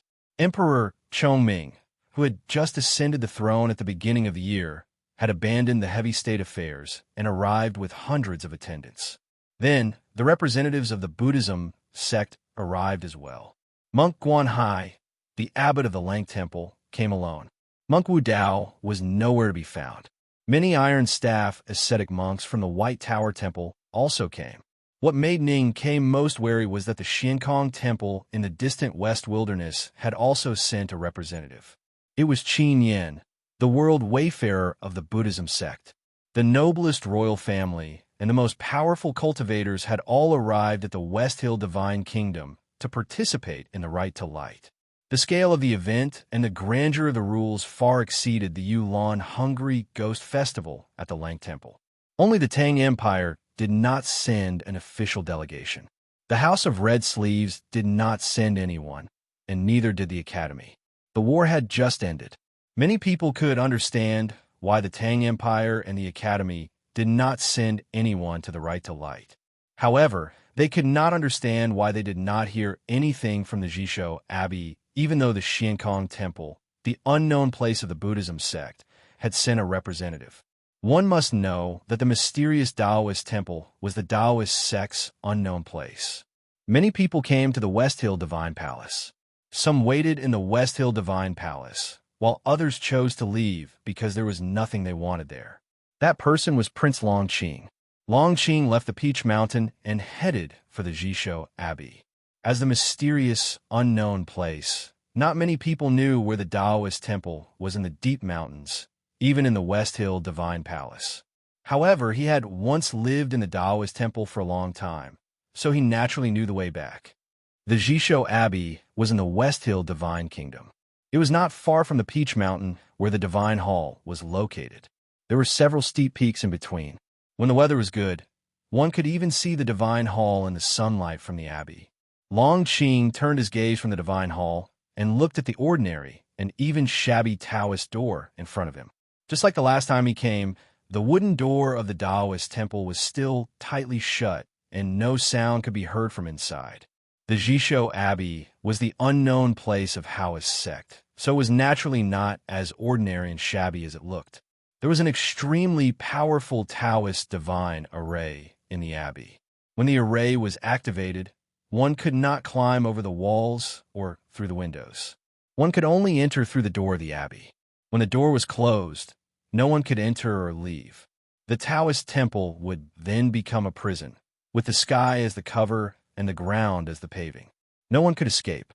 After the Jisho Abbey appeared in the human world, no one other than the headmaster of the academy could easily break into it. Last autumn, when the eldest brother of the academy and the abbey dean fought with the distanceless state, they had come here and left instantly. They were not imprisoned by the big array in the Jisho Abbey.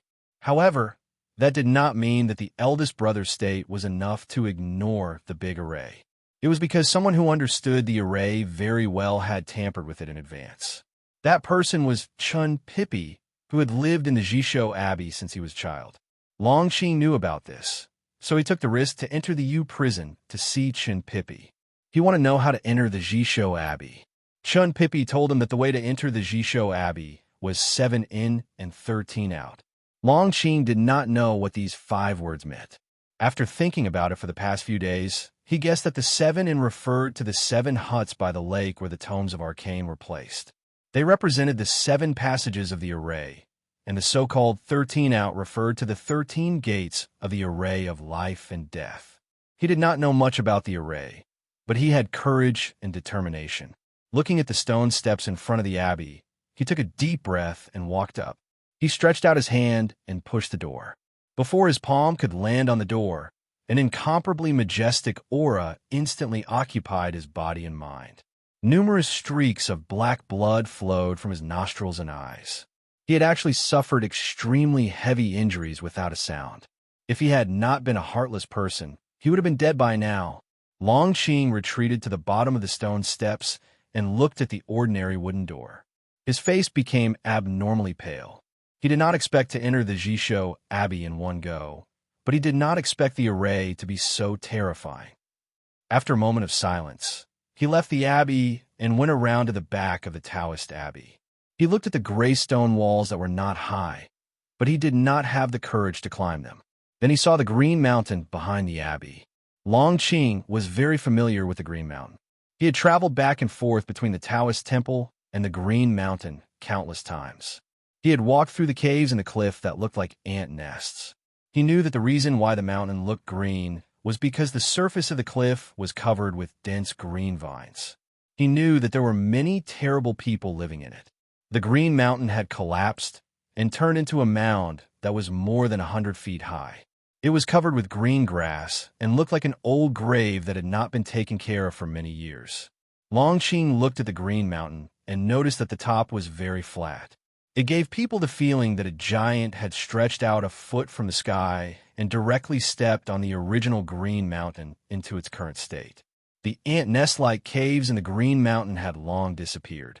The peerless powerhouses of Haotian Taoism who had once lived in those caves had all turned into ashes in the big tomb. Recalling the torture he had suffered in those caves, the power he had felt, the half-man Taoist was so powerful that it was hard to describe. Longqing could not believe what he had seen and was shocked speechless. No matter how much he hated those old Taoists, they still represented the power of Haotian Taoism. That experience had always been the source of his pride and confidence. However, in front of this miraculous scene, how laughable was his pride and confidence. Long Qing returned to the Jisho Abbey and sat cross-legged. It took him a long time to get over the shock in his heart and calm his somewhat dispirited heart. He began to continue thinking about Chun Pippi's words. 7 in and 13 out, what did it mean? He thought hard for a night and only opened his eyes again when the morning light came. The moss-covered stone steps came into view again. He suddenly noticed that there were a total of 6 steps in front of the abbey. 13 minus 7 was 6. Long Qing stood up after a moment of silence and walked to the stone steps. He turned around and walked backwards up 6 steps, down 6 steps, and then back up 7 steps. There were only 6 steps in front of the abbey. After 7 steps, his back should have hit the wooden door. However, he did not hit anything because he had already entered the Jisho Abbey. Advancing was advancing. Knowing the masculinity and defending the femininity was the Jisho Abbey. Knowing when to advance, defending when to retreat. Only by retreating could one enter the Jisho Abbey. 7 in and 13 out, perhaps this was what it meant. Long Qing walked into the Jisho Abbey and walked along the familiar lake. He came to the familiar house. Before he knocked on the door opened. A middle-aged Taoist looked at Long Qing and said, "You came faster than I thought." Long Qing bowed to the middle-aged Taoist and said, "Greetings, uncle." The middle-aged Taoist waved his hand and said, "Go in." Long Qing obeyed and walked into the room. He smelled a faint stench, which came from the person on the bed. He had smelled it before in the black wind in the south of Chang and city. Looking at the person on the bed, he felt a little complicated. However, his expression did not change. He walked to the bed and knelt down with his forehead on the ground. He said, "I am useless. Please punish me, master. I will try to finish the next chapter before 2 o'clock. To be continued. If you like this work, please come to Chidian. Come to vote for me. Your support is my greatest motivation." Chapter 866. The person on the couch was the Abbey Dean. He used to be invincible, but now he was plagued by evil. He looked like an ordinary old man who was about to die, but his eyes were still so calm, as if he could see through everything. Long Qing knelt in front of the couch and did not dare to look up. He felt that all his thoughts could not be hidden. "I'm not as good as the headmaster, and you are not as good as Ning Quebec. This is natural." The Abbey Dean looked at him and said in a weak voice. There were many pauses in just a few words. Long Qing looked up and did not dare to look in his eyes, nor did he dare to look at the deep or shallow knife marks on his face.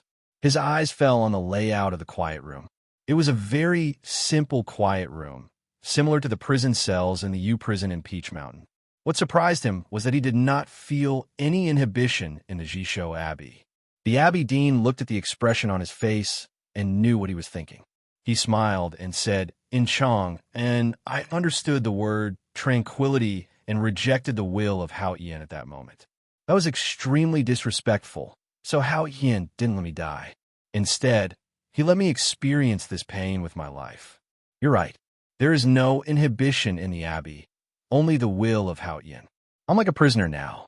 If I can't reflect on my mistakes, I may leave, but I don't know what will happen to me after I leave."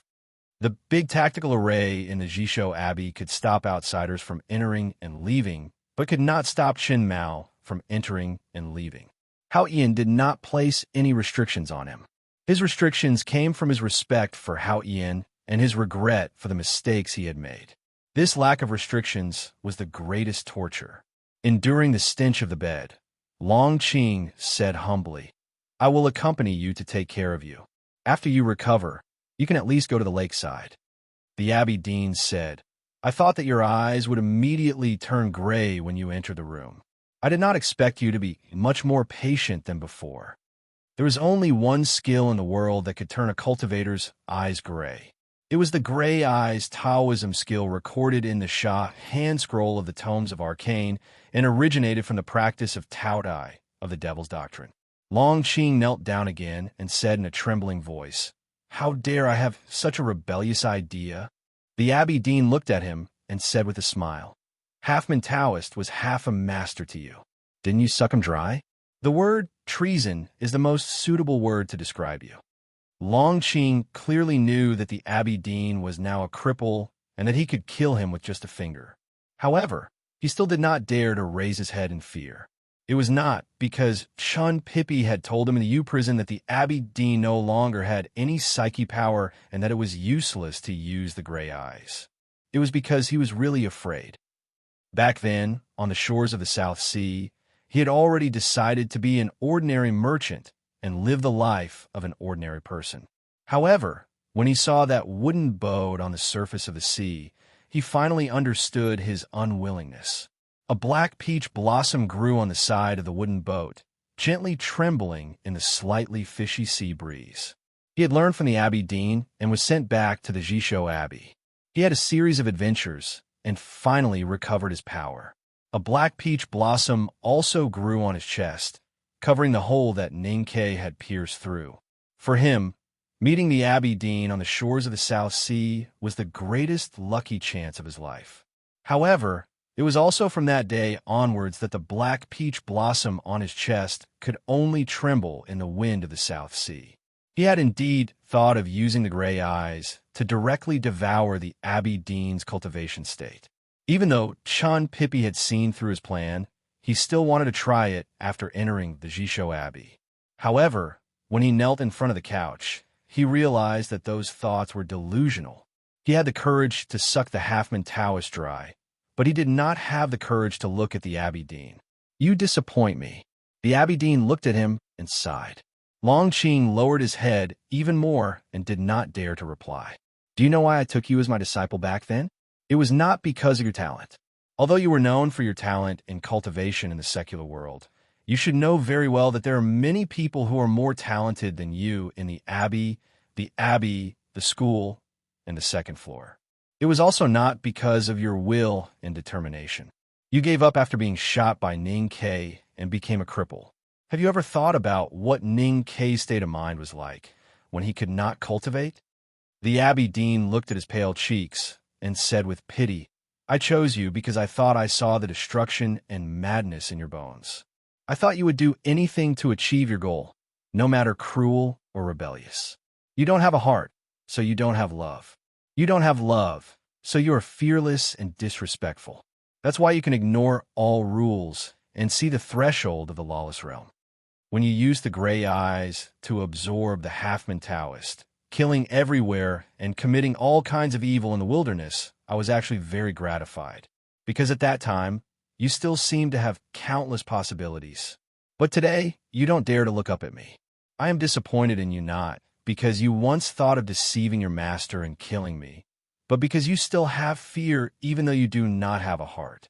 You have such a good opportunity, but you do not grasp it." After hearing these words, Longqing was soaked in cold sweat. He said in a hoarse voice, "That is because I still want to learn from you. I thought I could become strong enough this way." The Abbey Dean said expressionlessly, "I am already a cripple. What else can you learn from me?" Longqing raised his head with difficulty and said, "You still have wisdom as vast as the ocean." The Abbey Dean thought of the thousands of knives in Chong and said indifferently, "Wisdom is not as mysterious as people think. It is just the way of doing things. Compared to absolute power, sometimes it seems very weak." Longqing said, "I still have power now, and I will have more and more power. That is why I want to obtain your wisdom and learn how to use these powers." The Abbey Dean looked at him quietly and said, "After you learn these powers, what will you do?" Longqing looked at the knife marks on the Abbey Dean's face and said, "I want to challenge Ning Quebec," the Abbey Dean said. Just for such a boring reason, he was crippled by Ning Kei and Chan. Logically speaking, he should hate Ning Quebec. However, when he heard what Longqing said, he was indifferent and even thought it was boring. Longqing could not understand what the Abbey Dean was thinking. After thinking for a while, he said, "This is what I want to do the most.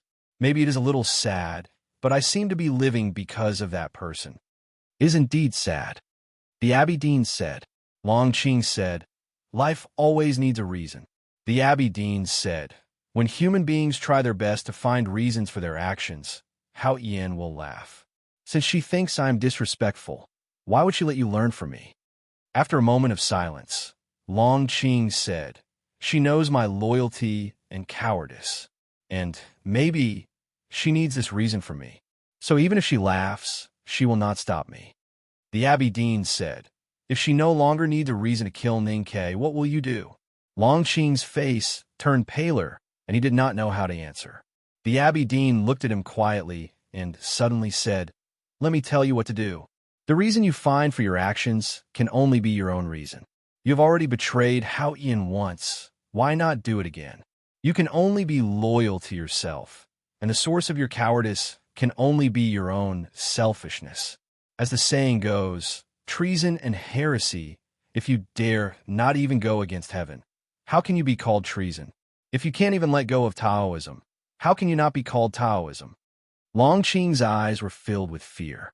He subconsciously looked out of the window, as if he felt someone was eavesdropping.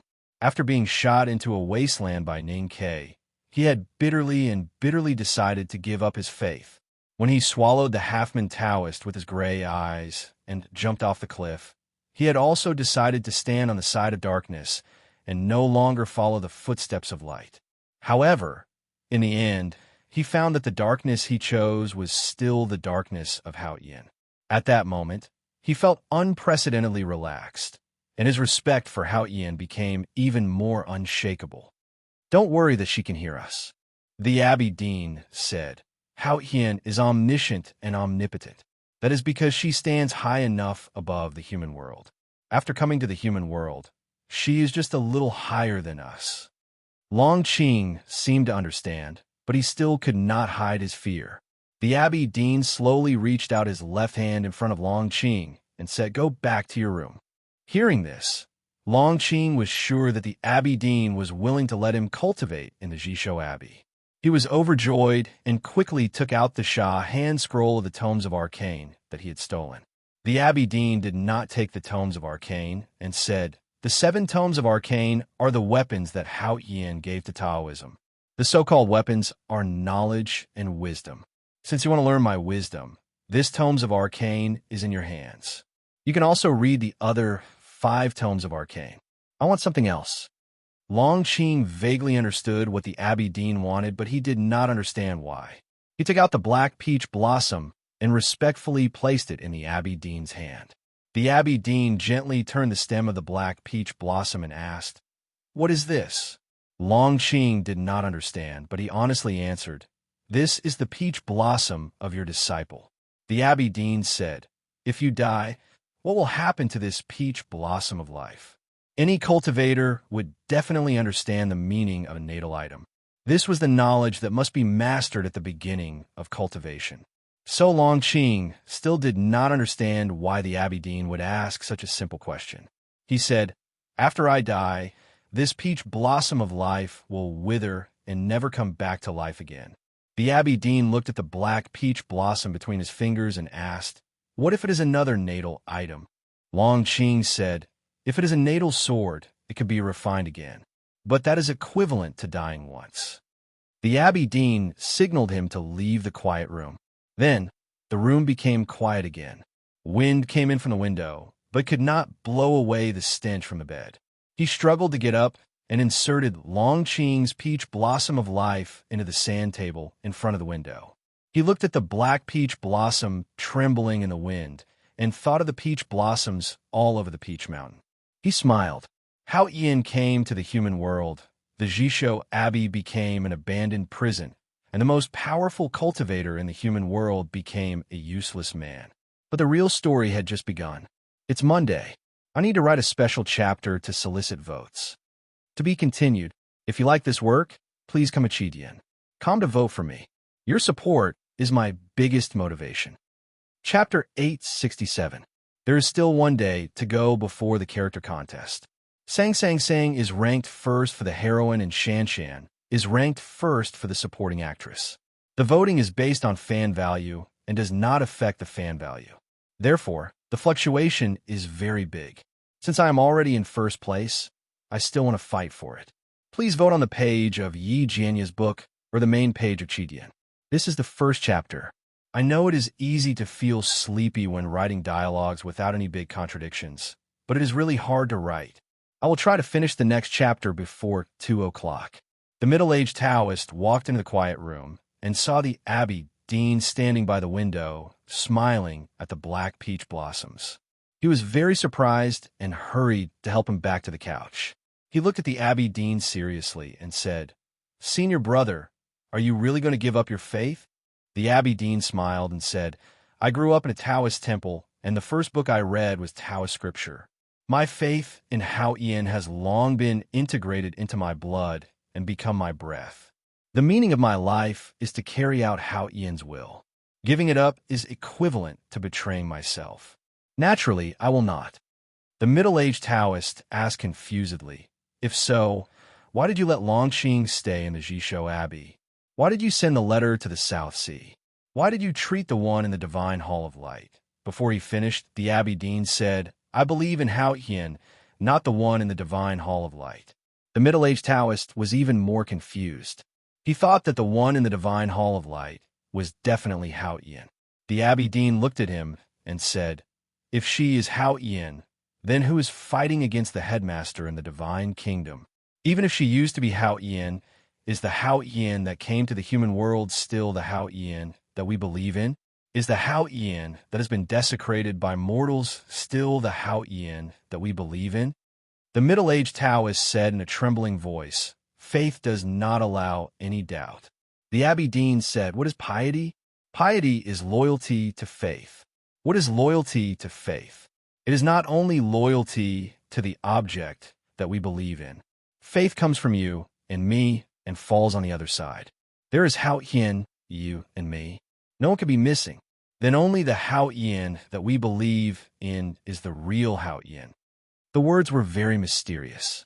The middle-aged Taoist seemed to understand, and his clothes were soaked with cold sweat. He said, "But Hao Yin will not think so. I told Longqing before that since she has come to the human world, she is no longer omniscient and omnipotent. Now that I think about it, the headmaster of the academy is indeed a great person." The Abbey Dean looked at the sky outside the window and said with emotion. The middle-aged Taoist said, "However, no matter how great a person is, he cannot defeat Hao Yin. Is death really that scary? Is the goal of human cultivation to have self-awareness and eternity?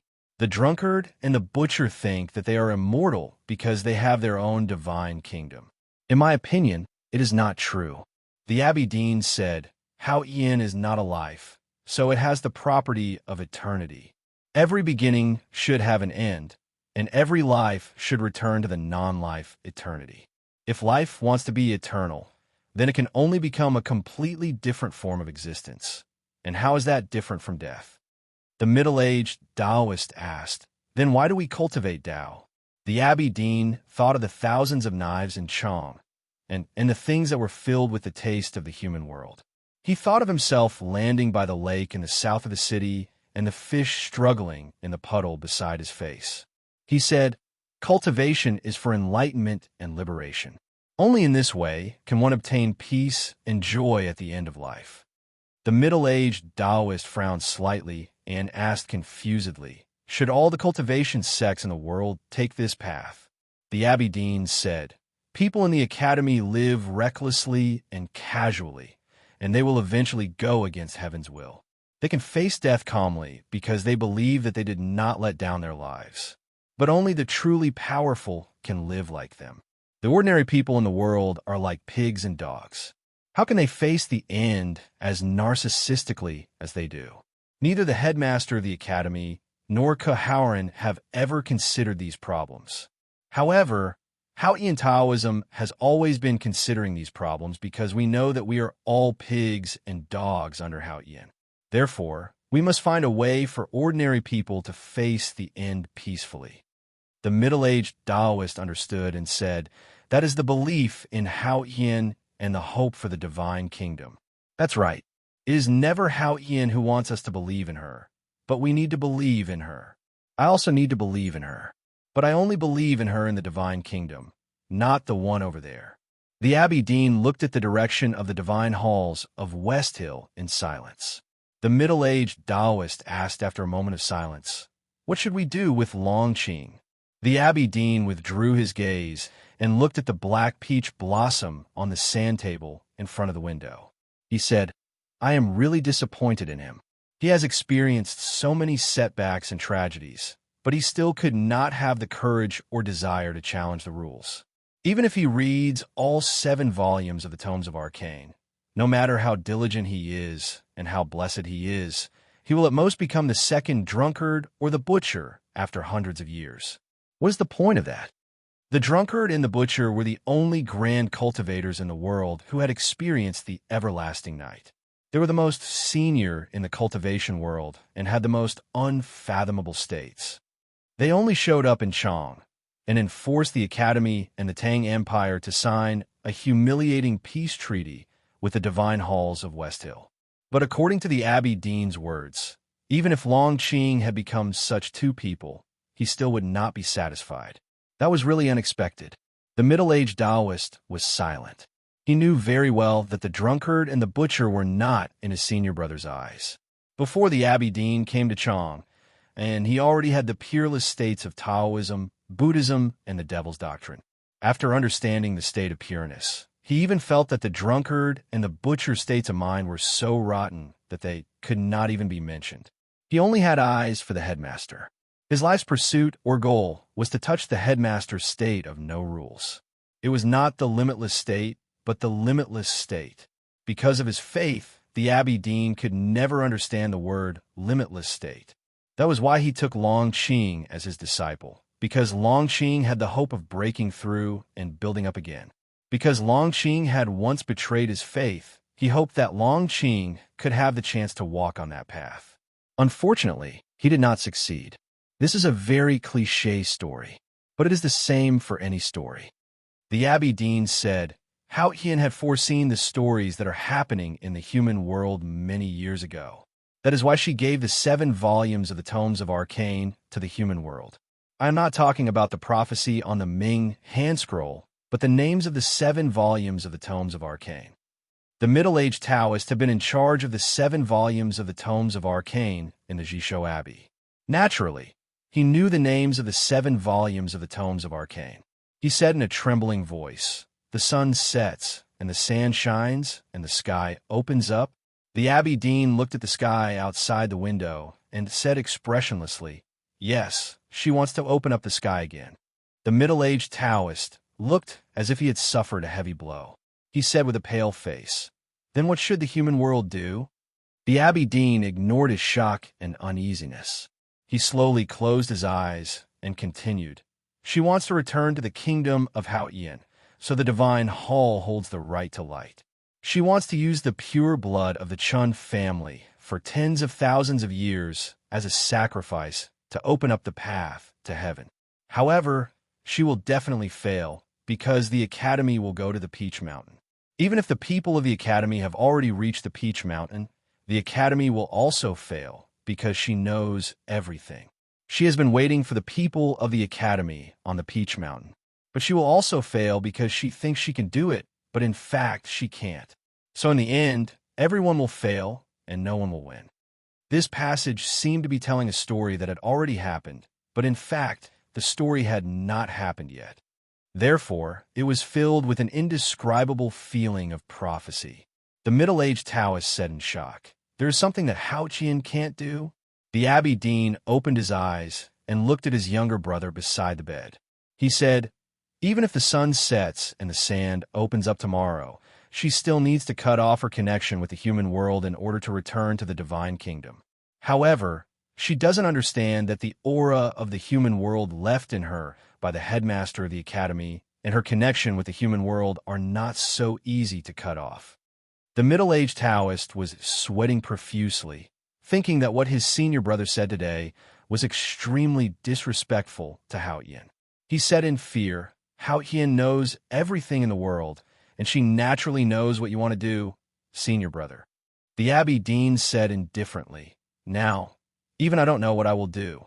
Even if she knows everything, how can she know something that doesn't exist?" Ning Ke closed his eyes on the precipice, but the precipice still thought that he was looking at him, because this was the intention. Even if he used the method of the Buddhism sect, he could only calm his mind, but he could not make it disappear. In fact, no one could make his mind disappear and escape from the calculation of heaven's will. But the Abbey Dean said so. And he could really do it, because even though he was now a useless person, he was still a useless person in the state of pureness. In the history of mankind, there had never been such a powerful, useless person like him. The middle-aged Taoist asked, "Senior brother, what should we do?" The Abbey Dean said, "Ashes to ashes, dust to dust, the divine kingdom to the divine kingdom, and the human world to the human world." The middle-aged Taoist said in a trembling voice, "This is a gamble." The Abbey Dean looked at him and said, "Do you know why the Jisho Abbey requires 7 entries and 13 exits to enter?"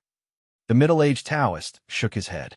The Abbey Dean said, "That's because before the everlasting night, the first Abbey Dean of the Jisho Abbey was a gambler before he started cultivating. He was always troubled by the interest of 7 entries and 13 exits."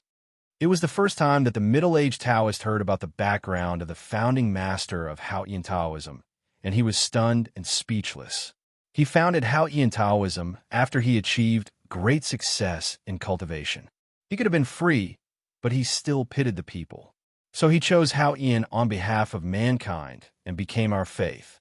From that moment on, the human world we live in became the world of Haotian. We were protected by Haotian and survived for tens of thousands of years. The Abbey Dean said, "This is the most impudent gamble in the human world. Haotian Taoism has gambled on behalf of mankind for countless generations. Why shouldn't I continue?" The middle-aged Taoist was silent for a long time and said, "That's why Haotian Taoism needs to be wary of her." The Abbey Dean said, "That's right. If she can't cut off her relationship with the mortal world, we have to do it for her. If even Haotian Taoism can't do it, then we have to find a way to cut her off as well." The middle-aged Taoist said, "What about Pippi?" The Abbey Dean said, "He is also a disciple of Haotian Taoism. If he can really help her return to the divine kingdom and restore Haotian, then his death will be meaningful. If the right to light turns out to be a joke, he won't die. If he doesn't die, then he will have a great lucky chance. My blood flows in him, and he is a student of the headmaster of the academy. Whether he lives or dies, he will not be mediocre. If you like this work, please come Achidian. Come and vote for me. Your support is my greatest motivation. You're tuning in to the Warrior Lore YouTube channel. Don't forget to subscribe and join us on this journey to catch the most captivating stories.